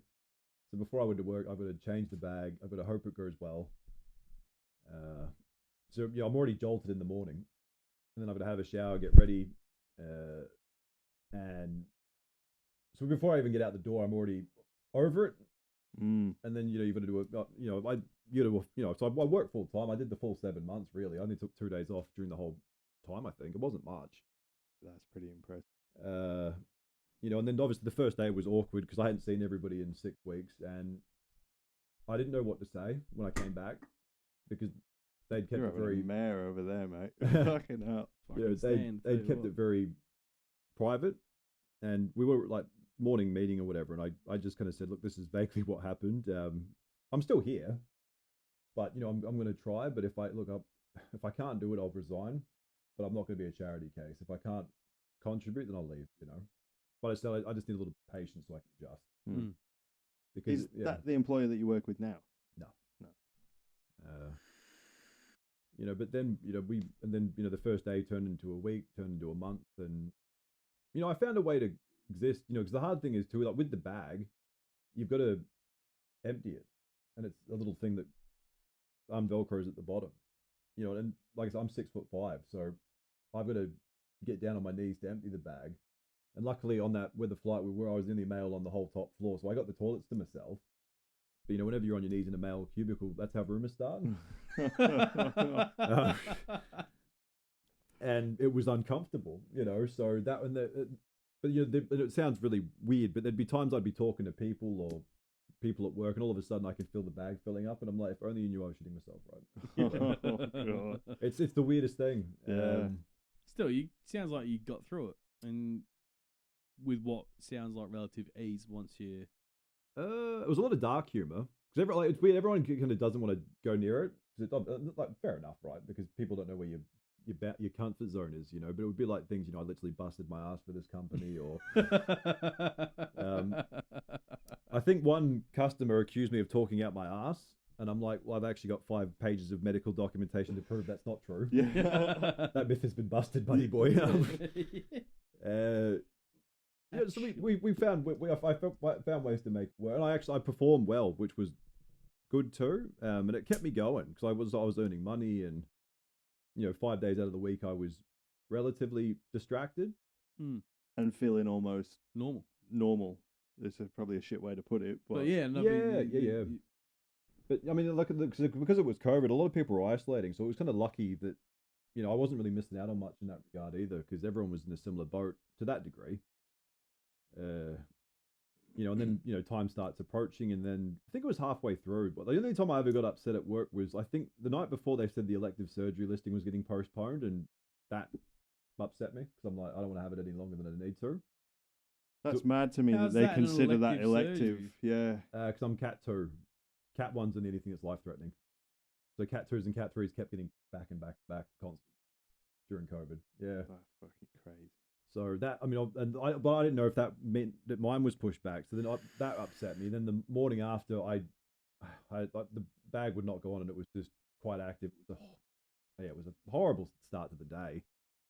And I remember just getting in there, all talking at the meeting. I just sat at my desk, and my boss comes up, and she's like, "Are you okay?" And I just burst. But not today. And she's like, "Do you need anything?" I'm like, "I need to go downstairs for a fucking cigarette." I think I chained 3, and then I came back up and got on with it. But so we managed to. We slowly got through it, and I had the pre-op surgery and the pre-op booking, and then all right, this is what we're going to look at doing. This is how the reversal is going to work, and the reversal's just as bad as the original. So they open you up in the same place. Yeah. Well, they just do the opposite of what they did. They'll go through and they did. So pretty much I went through, and then I was the first surgery of the morning, and I remember they had this like intern surgeon or whatever. He was training, and he goes, is there, and just what, if you're happy, if I can do a few things, practice, like fuck. Yeah. And I said, dude, my ass is literally on the line here. No. Funny. Classic Chad, right? Just like, the only person who's touching me is the professor, and that's it. Like, I'm like, this is my life. I think you're entitled to say it at that point, because But been through enough little errors along the way as there well, was already right? fucking that many fuck ups in your journey there. It's just like the one person you do trust, because she saved your life twice, you just be like, dude, no one else. No one else. No, we had that level of, it's just trust, Yeah. And so then we had the reversal done, and like I said, that comes with its own set of challenges because again, your stomach doesn't just restart. Yeah, and there's a whole digestive system that kind of needs to start going again. So there's a chance that it won't start. Yeah. And when there's been nothing going through your bowels and for that long, the bacteria changes in your bowels, so it takes a while to return to normal. So that's a thing as well. Because the area they attach back together is never 100% sterile. There's a high rate of infection and leakage. And if that happens, the whole thing starts over again. That's right, yeah. So they're telling you these things before I'm getting it done, and I'm like, I'm struggling right now. And even like I think I did a bit of Google again. I researched it tonight because I was looking at stomas and the mental health component. It was actually quite distressing because it said 97% of people with a stoma within 3 months have suicidal ideation. Oh. And it drops to 84% after 6 months. That is fucking staggering. So it's quite a hard thing to adjust to. Yeah. I said SSRIs did help because a lot of the time they just nullify your emotion, your ability to think and feel. Yeah. Which that helped me a lot. But I mean, it's not look. I never got to the point of self-harm or taking my life, but there are a lot of times where I didn't want to be here anymore. Yeah. Because it's like especially at the age of 30, I've no wife, no kids. Especially where it's like, how do you have any relations? How do you date? How do you it's all these things, And I'm a proud man as well. I want to have those things in my life. It's just not something you want to write in your Tinder profile, though, is it? No. No, it's usually 6'5". You know, you put your highlights on. Yeah. And 6 foot, 6'5". Can withstand No. catheters, Yeah. catheter removal. no butt stuff. Yeah. I've had enough. Yes. Yeah. 6'4", 6'5" in total. That's what you. It's like you know, That's what you're writing. yeah. Man. And You know what they say about big shoes. so, but anyway, we're back on track. So I had the reversal, and that was a challenge in itself. More time off work, and they, like I said, they were really gracious with it. They were just happy I was, getting back to it, and like I said, it took a while to readjust. Yeah. It's a whole different thing of like, I think I Snapchatted the boys the first time I took a poop and farted because it'd been 7 months. Oh, that's an awesome moment. Milestone moments, man. Well, for 7 months I couldn't sit on the toilet. Yeah. Because there was no point. Because your butt just doesn't work. You can't fart. Jeez, no farts just seems like wild to me. Yeah. Like, what are you laughing at if there's no farts? Yeah, well, and especially as males, we pride ourselves on these things. You're just sucking the whole part of your identity out. Look. It was such a bizarre because it's thing. totally disconnected. So did you have any issues with it all restarting? Muscular issues and things? No, everything. I was very, very lucky in terms of like a lot of it went as planned. There was no delays or something, but like it was just readjusting again. And then I finally got back to work, and then I had maybe 2 weeks of continuity, and I'm like, I like this, because it was like I think maybe November or something. And then I think I woke up one morning. It was like 3 a.m, and I had this intense pain, like it was down my side and in my stomach, and I'm like, shit, it's gone wrong. So panic, straight to hospital. Hospital with Muppets. So I think it was just the surgeon was just an idiot. He goes, what's your pain threshold like? I'm like, look at my chart stick. You tell me. I'm like, it was like extreme to the point I couldn't even focus on anything. Yeah. And they gave me fentanyl, and then I couldn't feel anything. And I was like, I can see how people get addicted to this. Yeah. So and then there was all the fact of, we'll keep you overnight. I'm like, I'm fine. I don't trust you. Get out. So I left. But then it's the exact same thing the next day at 3 a.m, the extreme pain again. So I went to a different hospital, back to Fiona. I can't even focus. I'm literally I'm like rolling around the bed trying to find the sweet spot where I'm not in pain, just so I can lay there. And the female doctor comes in and she goes, I'm actually glad you're in this much pain. It's not your stomach, it's kidney stone. Oh no! And she goes, it's actually quite common with that after your surgery to have that. Yeah. And I think at that point, and I think Mum's actually got the video of me running. Like I was upside down in the bed, and I finally found the sweet spot. I thought I found the sweet spot to get comfortable. Then I'm like, I'm done. Like I what else can happen? Yeah. And then I had to call work, and I'm like, I have to explain this now. They're gonna think I'm just taking the piss. Yeah. But obviously they terrified to take a piss, but taking the piss. Yeah. So then it's like they couldn't blast the silly thing, so I had to take muscle relaxants and stuff, and then obviously that makes me unsteady on my feet, and I'm 6'5", so like a baby giraffe anyway. Yeah. So it was like another maybe 4 or 5 days. It came out when I was at work, so I remember because I almost broke the sound barrier when it did come out. Did you fish it out? No, I was just that's done. Yeah. See it? No, I couldn't even look at it. I remember I sat down and I just had my legs like this, where I'm like it's on fire. Have you ever had one? No. Oh, me neither. Look, I think it's the male equivalent. You'll never have one. The amount of water you drink. Drink a lot. Well, they say it's the male equivalent of pregnancy. I think is like giving birth. It's our version of it. Yeah, theirs is designed to expand. Yeah. Relax and let that shit out. Yeah, I know someone who's had a lot of them. And, yeah, it's agony.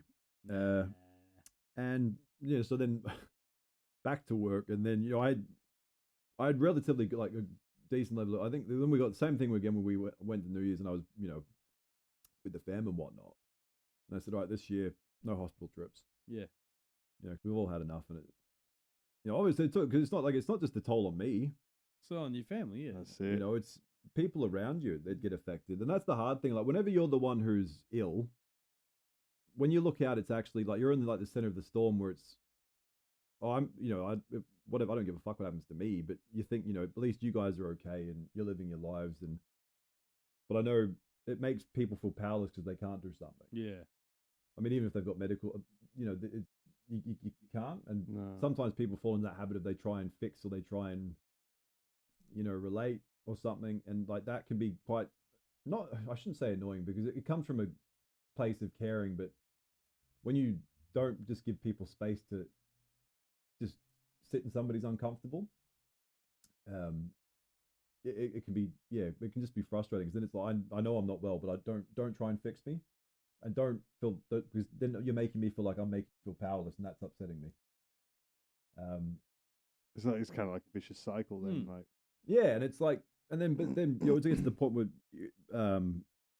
like someone will ask you, well, what do you want? I'm like, it's just, if you can just sit there and just,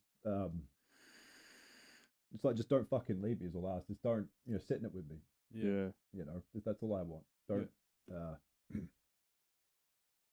and it's, you're hurting people by being. It's not your fault. No, it's not, but it doesn't stop the feeling, And, yeah.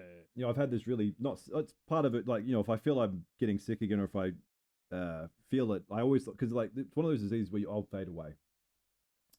Mostly it'll be it may not be quick. I don't like that. So if I get bad news or if I come out of remission, then naturally if people ask me, I push, because I'm like, if you're not in my proximity, it's not going to hurt you. Yeah. And that's not healthy, because if people want to, people care, you can't get angry. Even that's it. Like, they only ask, and they only, it might feel like an intrusion or what have you, but they're only doing that because they care and want to be able to.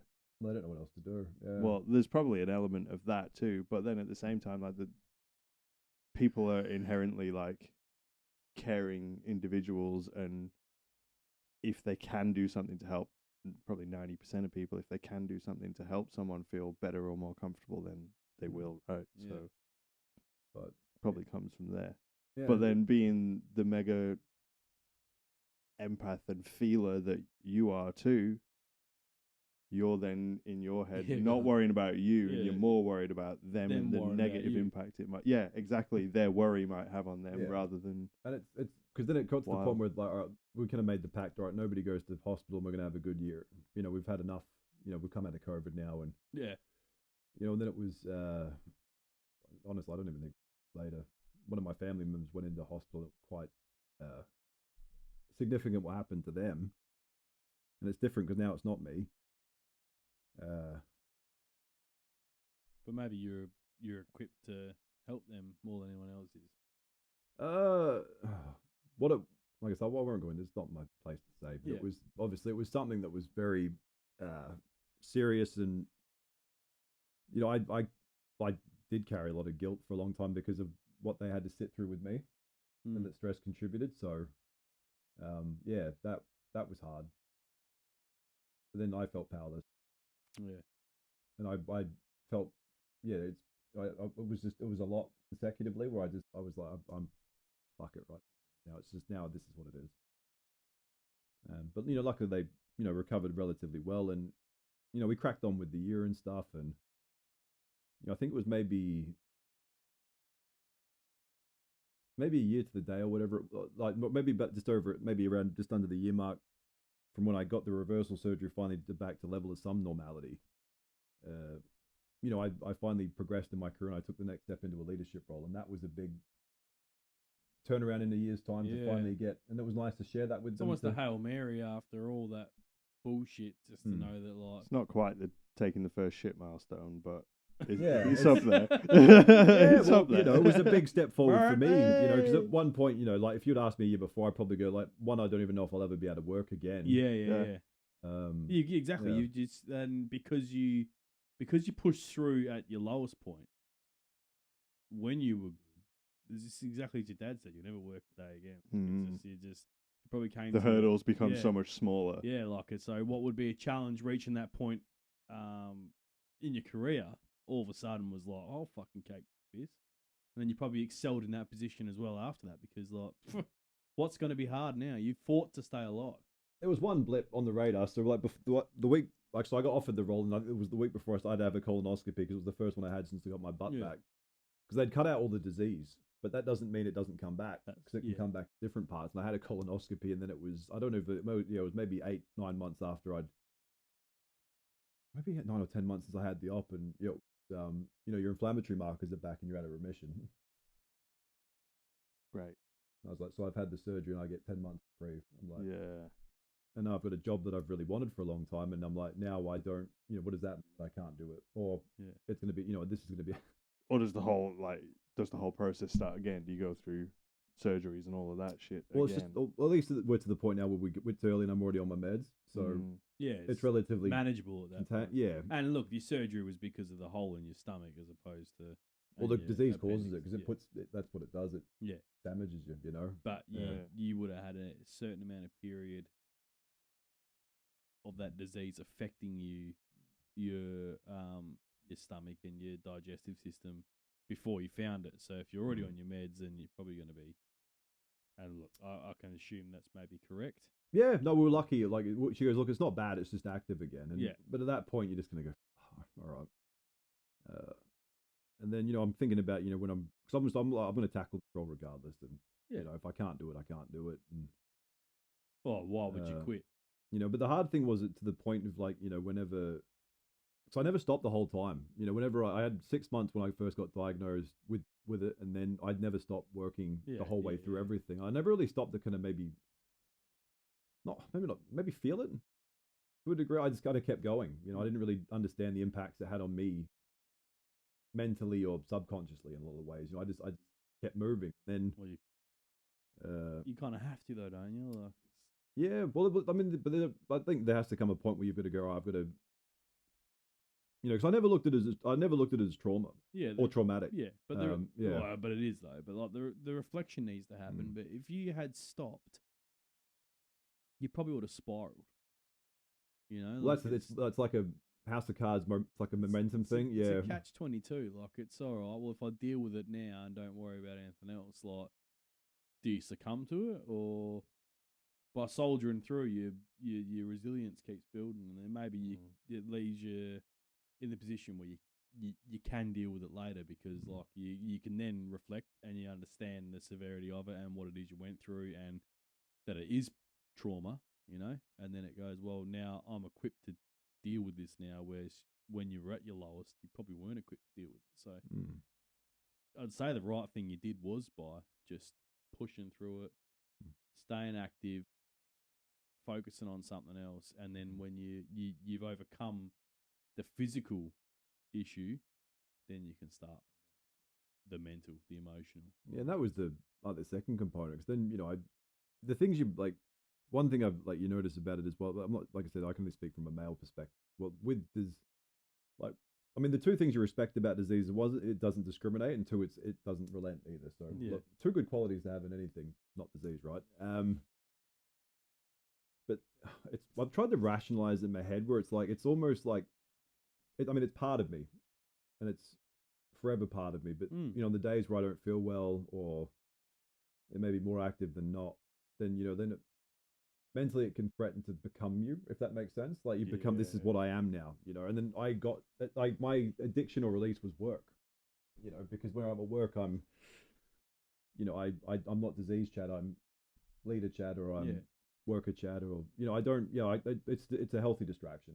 But it's also unhealthy because, I found, maybe it was maybe a year after I took that role, I'm like, this is unhealthy now because I'm more comfortable at work than when I'm in my personal life. Yeah, and that's a problem too. And, I never stopped. All balance goes out the window if that's the constant mindset, right? And I never, started putting my needs first either. I just kind of kept, not me. It's not the fact I'm not living for myself, but I'm not putting myself first. Yeah. And that's not a good way to live your life either. So I was honestly, it was maybe up until 6 months ago. So it's 4 years since I had the surgery, almost, in April. So, 4 years since I lost my ass, sorry. And then you got 10 months in remission. Yep. And out again. And then I had another colonoscopy, I think it was maybe 3 or 4 months later, and I was back in remission. I had about 2.5 years in remission. Yeah. So that was a decent length of time. That's good. How much of a change up was it in terms of the medicines and biologicals and things that you were taking in that period when you came out of remission to then get back into remission? Is there a full cycle you have to go through, or? I don't think I had my biologicals when I had the bag. No. But it was maybe 4 or 5 months after the bag I started again on my biologics. Yeah. So I went from the first ones I had when I very first got diagnosed were like EpiPens. So you just pop and jab and in you go. And my markers weren't coming down significantly because it was really bad. So she goes, all right, we'll try the second one, that's when you go into hospital for an infusion. And it takes the whole day. That's the bad thing. Yeah. And then I think still moderate success with me. That's the hard thing. Everyone's body's different and it attacks different parts. So the hard thing is you can't really have one size fits all. And then it was when I came out, after the post-surgery, we go, we'll try the third one, which needles. So you've got to draw it and then jab yourself in the leg, which that was an adjustment because drawing it and then the EpiPen's just bang and bang. This is, I have to push it in. Yeah, anyway, so that's another thing I had to get used to. You didn't play for Essendon, so I understand why. No. But if I ever take up heroin, I'll have good aim. So that was it was over years. I went on different ones, but the first two didn't work as well. But the third one seems to keep me relatively. It's good that you found that because some people just never do. There's no level concoction of the actual medication you have available for it to get right.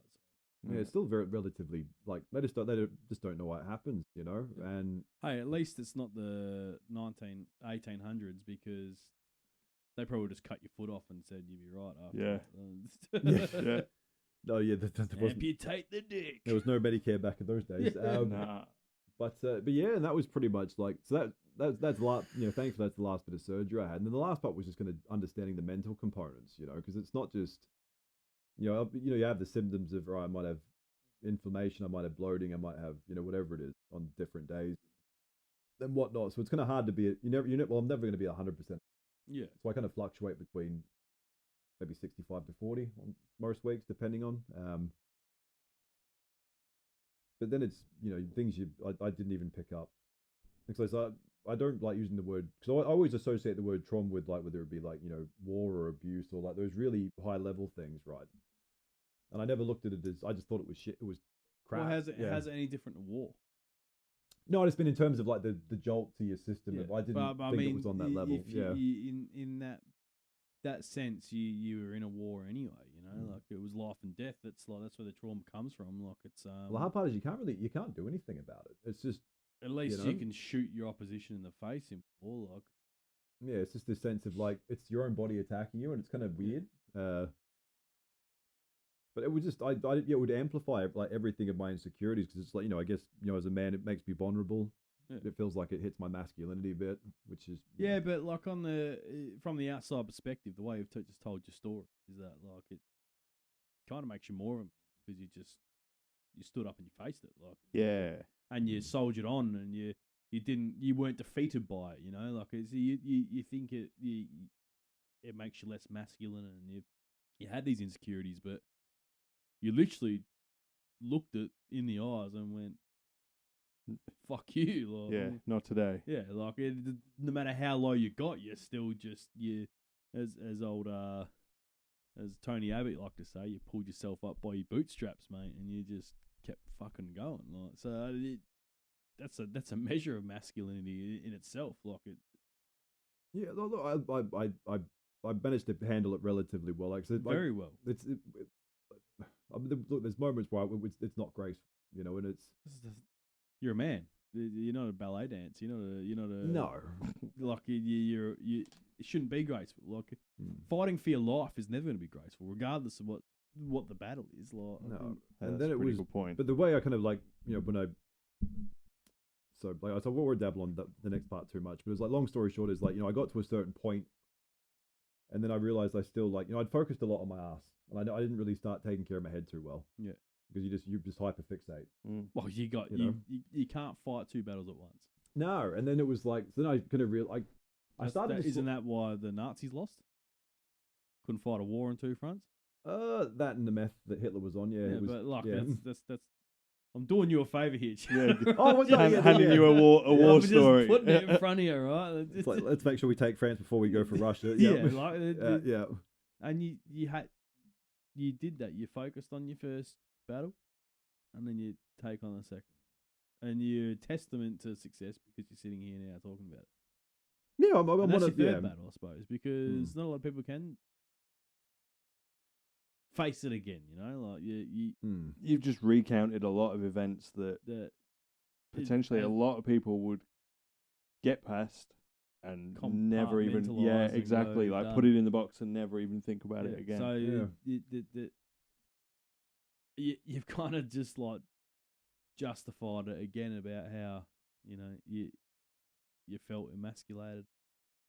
You've just you've just sat here and told us the hardest parts about it, and and it's grim and it's scary and it's confronting, as you said. You were confronted then and there, like, well, I'm pretty proud of you for sitting there and again. Same. No, and like I think like as a DC, you and me before and after, I guess, like after it changed me in a lot of good ways in terms of like I started valuing the tiniest things like the morning coffee and being able to work, and I kept fart. Yeah, just and telling ladies I'm 6'5". But it made me thankful, and like it was like, because I mean, look, I should have died, and I didn't. So every day from then I kind of looked at it as just a bonus. I'm like, well, I shouldn't be here, and even during that 7-month period, I'm like, between this or COVID, I'm like, I may not be here. So, yeah. Well, that's true, right? Like during that time of misinformation too, like Well, just nobody knew, and I'm like, two of these they things knew. at once. They knew. They just weren't telling the right stories. You, that's all. And then, but you didn't know, and that's the reality of it. Is that you didn't know. And it changed me in a lot of different ways. What I thought were mainly positive. Obviously, it's flares some things up that I still work on now. Yeah, but you acknowledge that you have to work, and that's a challenge in itself as well. And that's a challenge of life, right? Like even people that aren't sick or haven't been sick or haven't been through half of the story that you've just told are still working on shit in terms of their headspace and being a better person for whatever reason. And you say that you've changed from one side of it to the other, but ultimately you're still you still have so many of the same qualities. That you are still the same bloke. You're still a lovely fella, a heartfelt fella, empathetic. You're still humorous and hilarious. In every room that I've seen you in over time, you've always been someone that other people are drawn to, and that's something I appreciate about you and about you telling this sort of story to the world today, because everyone's listening. Ryan's gonna love it. Yeah. Because it's a lot and it's hard, and I know. I mean, I can see it all over your face while you're talking. The battle that you're having in yourself to say this stuff, I think you should be really, really proud of where you are and how you've just got through that, because that's a lot. Come tomorrow, I think probably feel a lot better. Well, yeah, hopefully a bit of a weight off for you. You've sat here and you've probably faced things you might not have faced directly yet, like externally, internally, different story. But like externally is just it's a whole different thing, So when you say things, it makes it real. And sometimes it's easy to not to. Like whenever you're in remission and whatnot, you forget you have it in some ways, and then all of a sudden, it's not like I shouldn't relate it, but it's almost like an abusive relationship where it's like you've got this thing inside you that just consistently tries to, because it is a relationship between you and your disease. Of course. Well, yeah. It's lifelong.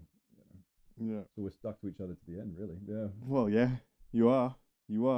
Hopefully that's for a long time, right? And you're gonna have to ride the waves. Like there's no point in sugarcoating that. You're gonna have to ride the waves, and like you said, you'll probably have periods where you're in and out of remission as you grow older and as everything changes in the way you function, right? And other things will get thrown at you, but I think like your old man said to you, right? Like that's sort of, there's a period of time where you get to sit and wallow in it, but then I think you will have the strength and the resilience to be able to just go, okay, what's next? And my specialist has been amazing. So I've known her that she's been with me the whole time, And I remember the first time I was maybe. Is she at Fiona Stanley? No, she works out of Subiaco and Waikiki. And I remember the second month that I said, ever since I've known you, my life's fallen apart. So I'm blaming this is on you. But no, she's kind of learned my humor a bit, and like she's kept me alive really. Yeah. And she's been it's one of those things where you just kind of you need those levels with you, and she's always been very accessible if I do start having issues or whatnot. So I'm very lucky to have her too. I know a few people with Crohn's. I just before you say your little piece there, you've mentioned earlier on your old man with colitis. You know someone else with colitis, a couple with Crohn's. I've known one person my entire life with Crohn's or any kind of bowel disease. Yeah, which is absolutely wild to me. There's a few people that you know, obviously yourself. Directly, it's obviously a lot more common than I ever realized it was. Very, very, very common. It's what's uncommon is the severity of it. So my buddy Reese has I won't divulge too much of his personal information, but he had surgery to fix a lot of his, and it worked really well for him. And he basically, the extent of what he needs to do is monitor the sort of certain foods he eats. But otherwise, he has very, very normal lifestyle. And I won't speak much more about his because it's not my place to say. But what he has had gone through compared to yourself, it's very, very different, and in the sense yours is just a comedy of errors more than anything that just gradually led to next thing got worse and worse and worse and worse, which doesn't surprise me with the medical system, to be honest, but at least you had a handful of professionals who got you through each part, because some people never have that. Are there things that you now have to take into consideration in life now that you've obviously had the ops and things that you have, like foods to eat or places you can go and eat or whatever? That's a good question. My specialist gave me two good pieces of advice. Whenever I got my butt back and I said, look, I'm always worried about coming out of remission, she goes, Chad, you could get hit by a bus tomorrow, so don't worry about it. And she goes, all that worrying you do about whatever you've got, she goes, it was all for nothing. And I'm like, is that a threat? Hey, she's not wrong though. That was a good way to look at it. And then but with my condition, obviously there's going to be foods that upset my stomach. Yeah, that's it. Yeah, but nothing that's going to stop the disease from activating or not. Yeah. So okay. In some ways, it's at its own whim, basically. Yes. Yeah. So I can mitigate the symptoms, but it won't impact the activation of it. So not really. You're not quite on like soy lattes and. No. This is you have to experiment with stuff.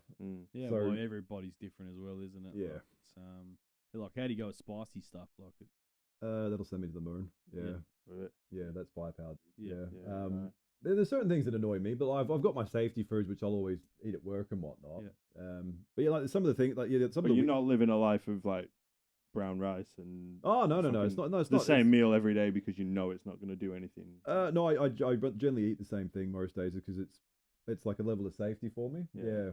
It's a weird thing you don't even think about, but even all the way up to this point now, especially post surgery, I will always feel uncomfortable until I know where the bathroom is. I mean, that makes sense. He'll tell you where the bathroom is. Yeah, no shit. You go more than I do. Bro, I fucking scope that shit out wherever I go. Yeah. But I mean, I remember I went to kind of like a nightclub rave on, I think it was Boxing Day this year, for the first time ever since, this is even before I got diagnosed, and just the sheer number of people and the fact I may not have access quick, I have any fun the whole night because I was not present. So there's little things like that you try and not necessarily hide from people, but I don't like it being prevalent, and I just kind of don't say something. Yeah. But if it's not your scene at that point. Yeah, so luckily I was like, look, I'll relive my youth for a night. Yeah. God, it's changed since we were even younger. Oh, yeah. people aren't subtle about their drug uses anymore. It's very open. Oh, really? Fuck. It's easier to get them now. Yeah. More expensive border, but nonetheless. Fucking tariffs. And if someone offers you drugs for free, you say yes. And you thank them. Because they're expensive. You're all right. I'll avoid that shit now. But, too old. Yeah, like I said, it's weird.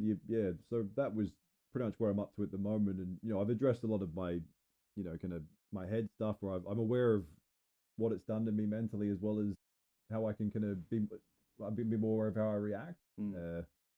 You've never really been an alcohol drinker anyway, have you? But is that like flat off the cards for you now? Yeah, I didn't drink much before I got diet, and then after I haven't had a drink. So I think actually when I got my butt back, I drunk on the New Year's just to celebrate getting it back. I think you had every right to fucking do that. Yeah. And it'd been years before I had a drink, so I was quite.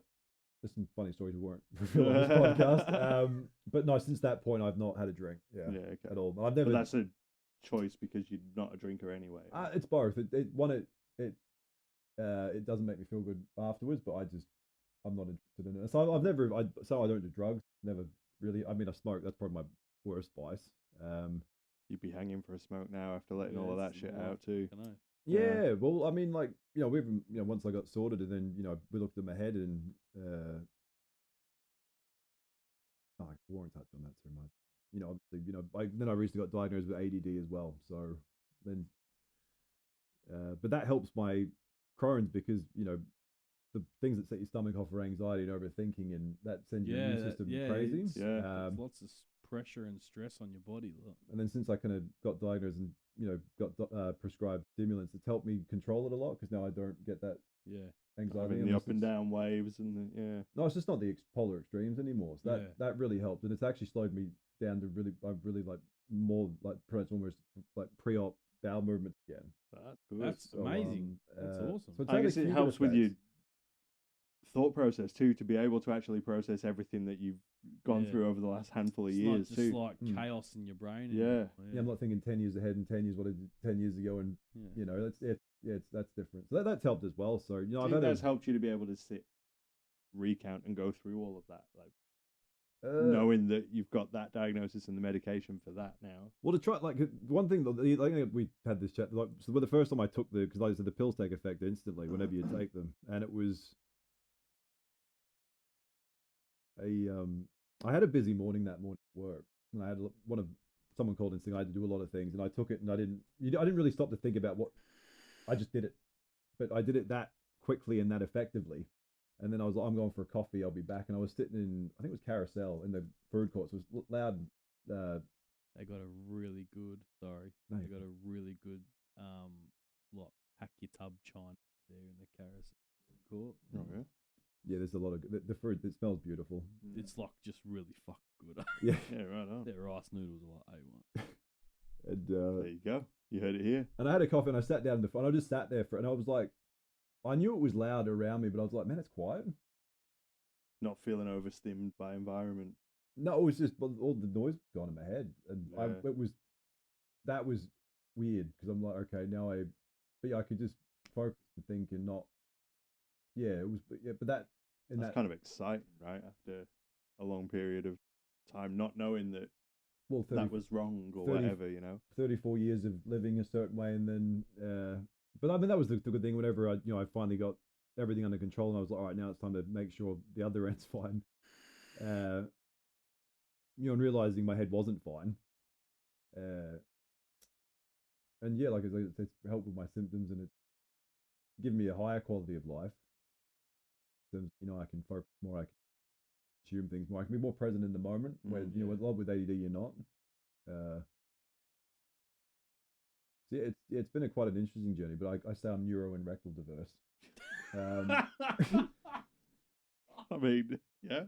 So you're not lying. No, I mean rectal diverse. So I don't think it's going to catch on as much. No, you're right there. Holy shit. So yeah, heads and tails. It's not good. Heads and tails. Oh man. Have you ever watched Arrested Development? No. I have, yeah. That's Jason Bateman, right? Yeah, he just reminded me of the character Tobias Funky, where he's like, I'm the first ever analyst and therapist. And he called it, he's a analrapist. Analrapist. The name didn't quite catch on. Yeah, I think the neuro people will keep that terminology. Yeah. But yeah, like I said, it's really helped me. I think there's been a strange link between ADD as well as Crohn's as well, because a lot of your immune system gets triggered by stress and anxiety. Yeah, well, you imagine how hard it was when you're under all of that stress. For like, let's say that you never had to have the bag, but the surgery itself still would have left you in such a position where it probably would have set your Crohn's off mental anyway, because the stress of just your appendix has exploded. It all adds up. Yeah. It's actually very fascinating how much your brain dictates your body, especially in the sense of a disease as well. Yeah, well, they've got this new treatment they're trialing at the moment. It's called, it's pronounced like, the best way to describe it's like a pacemaker for your butt. And it's called, because there's a nerve that sets everything off. It's not just with Crohn's, it's with like a lot of your immune stuff. It's called the vagus nerve. And they've got the thing where they install it into your hip, and you control the app with your phone, and it actually stops the nerve from going into overdrive, which causes your immune system to go into overdrive. And they've had a lot of success with people not needing medication anymore because it stops it. That's mental. Wow. And it has a lot of different impacts for, like, not necessarily stress and things, but like it's different things it can control. Still in the trial, it was actually an Australian invention. Of course it was. All the best things are Australian inventions. So that might be a thing I can experiment with.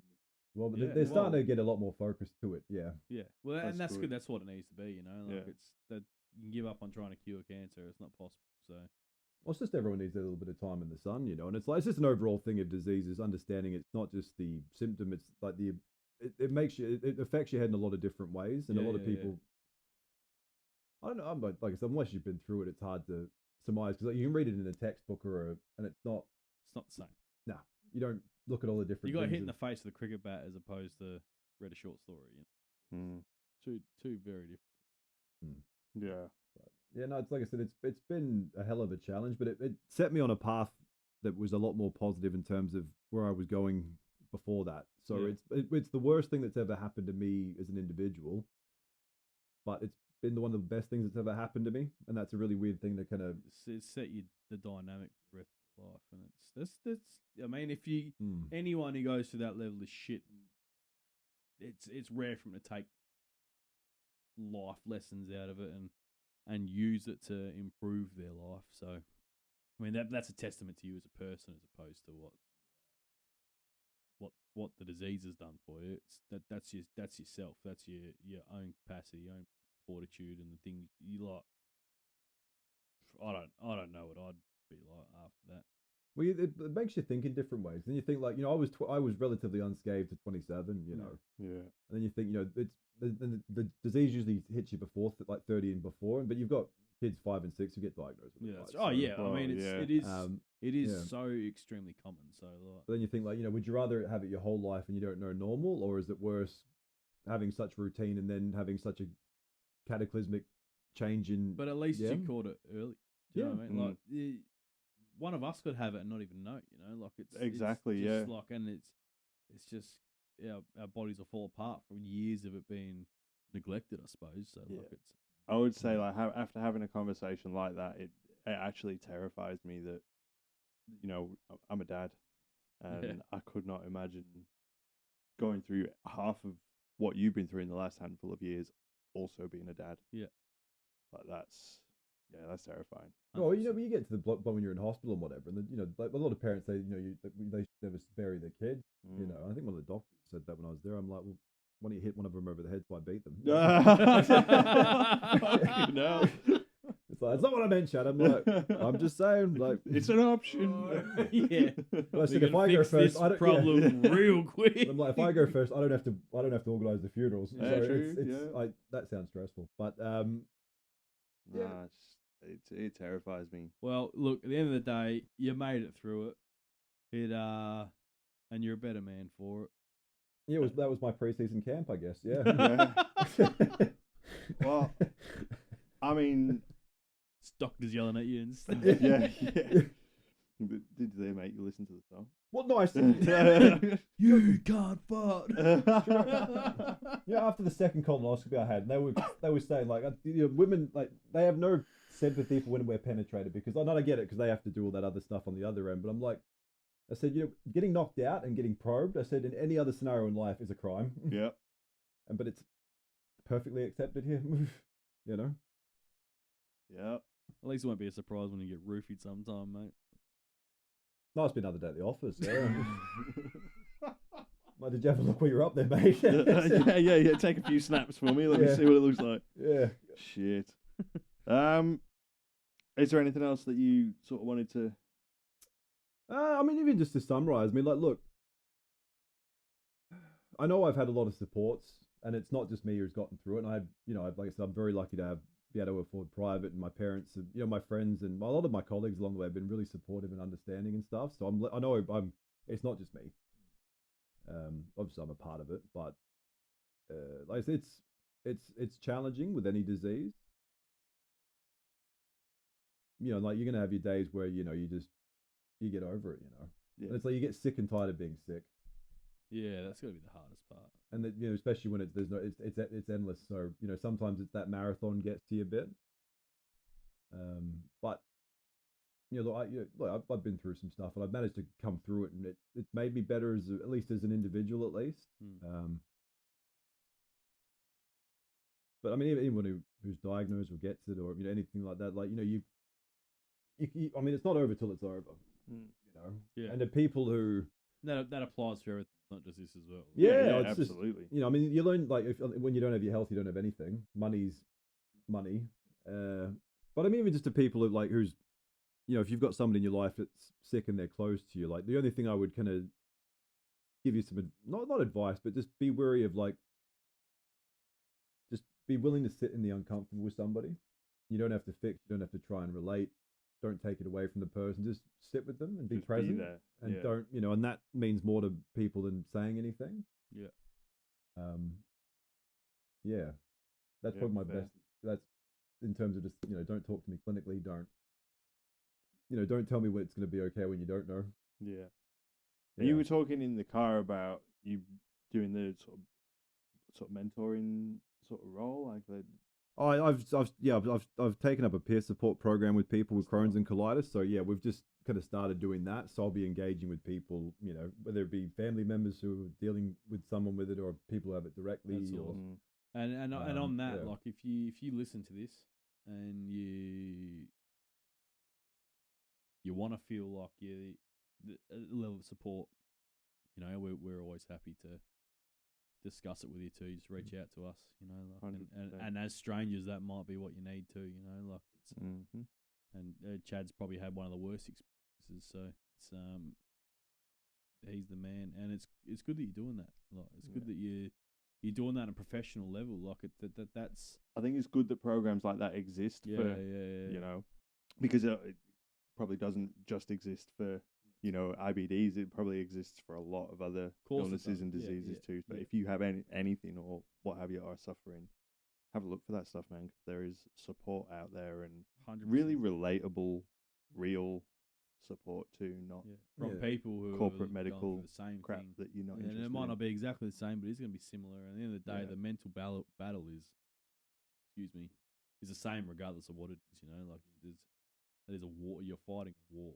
Yeah. And it's, any support is good, and I'm happy to talk to anyone.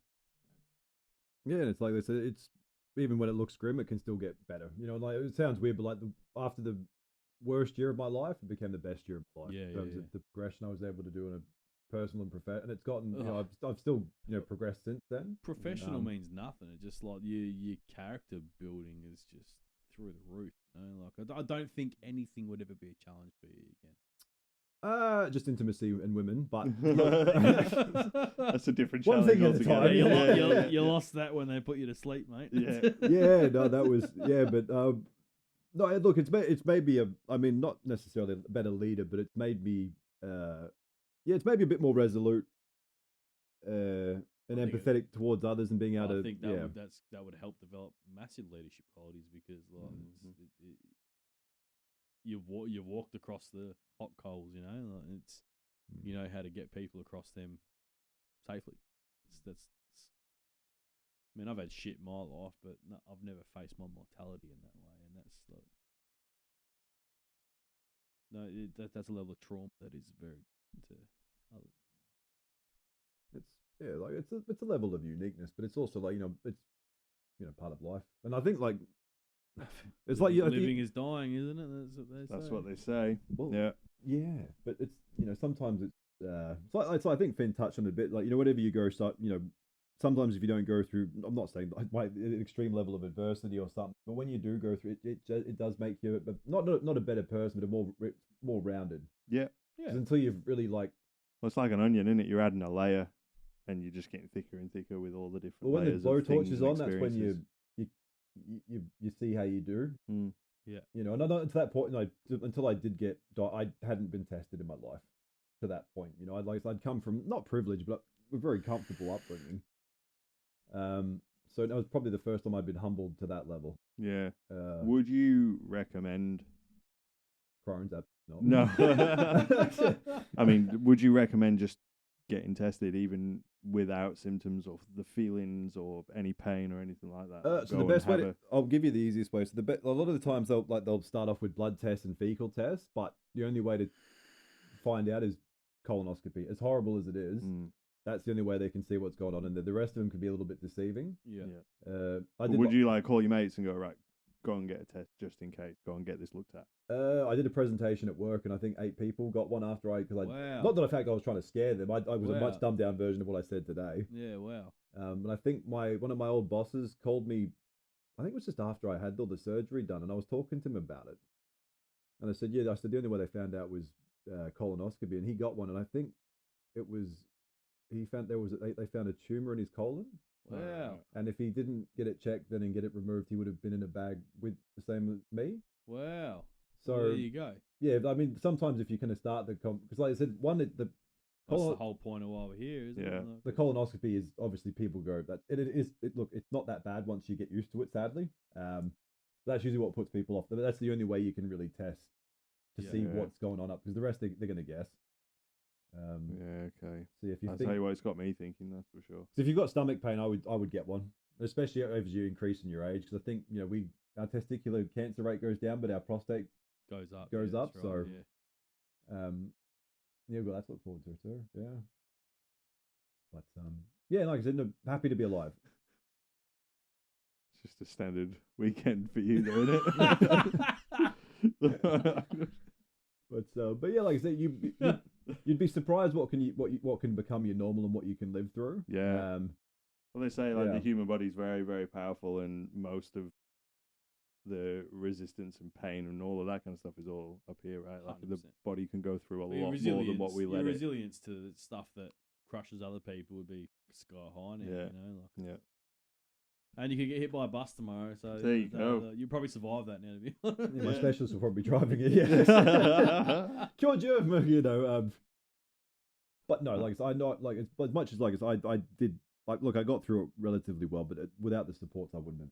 So it's important to acknowledge family and friends, and colleagues, 100%, and the professionals that help get you there. Yeah, well, she still keeps me alive now. Yeah. That's all. I love that, Chad. I mean, I'm proud of you, like I said, and I appreciate you taking the time. I want to thank you for doing this, because there's someone out there might really benefit from it, mate. It's important to try and be vulnerable, and like I said, some of it was uncomfortable, but unless you say these things, then people don't. Well, I mean, you've got a platform. Yeah. You've whilst done well. Whilst the platform isn't massive, you do have one, and it's a good thing that you use, isn't it? At least I'm kind of immortalized somewhere on the internet that's not a porn site. So that's good. Still about butt stuff, but this is medical. Jesus Christ. Past life. Excellent. Anything else you wanted to say? I started to top that part. You could bottom it though. Yeah, power bottom. But no, like it's just if you're ever feeling ill and you don't second guess yourself, get tested. Make sure, because don't leave it too late. Yeah. That's what I would say. That's great advice. Yeah, love that. Ignorance is not Sometimes. Right on. But that's it. But yeah, then obviously we'll be back to football with the next podcast, and yeah, looking forward to it. Yep. When did you say the IBD Awareness Day was? 15th of May. Yeah, so it's the 15th of May. That's international. The non-for-profit Australian version of Crohn's and colitis. That's their 40th anniversary this year. So they've got 100 landmarks and monuments. They're going to light purple because purple's the color of Crohn's and colitis, and you're going to try and generate some awareness to it as well. And sweet, yeah. Love that. That's great. What date's their 40th? Well, I don't know. It's this year. It's the 40th year. They didn't. I don't know when the anniversary, but it's 40th. Nice one. Awesome. Well, I guess wrap it up, hey? Yeah. Thank you for like I said, thank you for listening to my story. And if it helps, then it was worth it. Yeah. Thanks for sharing the story. And that was a very, very different episode of Afraid of the Mark.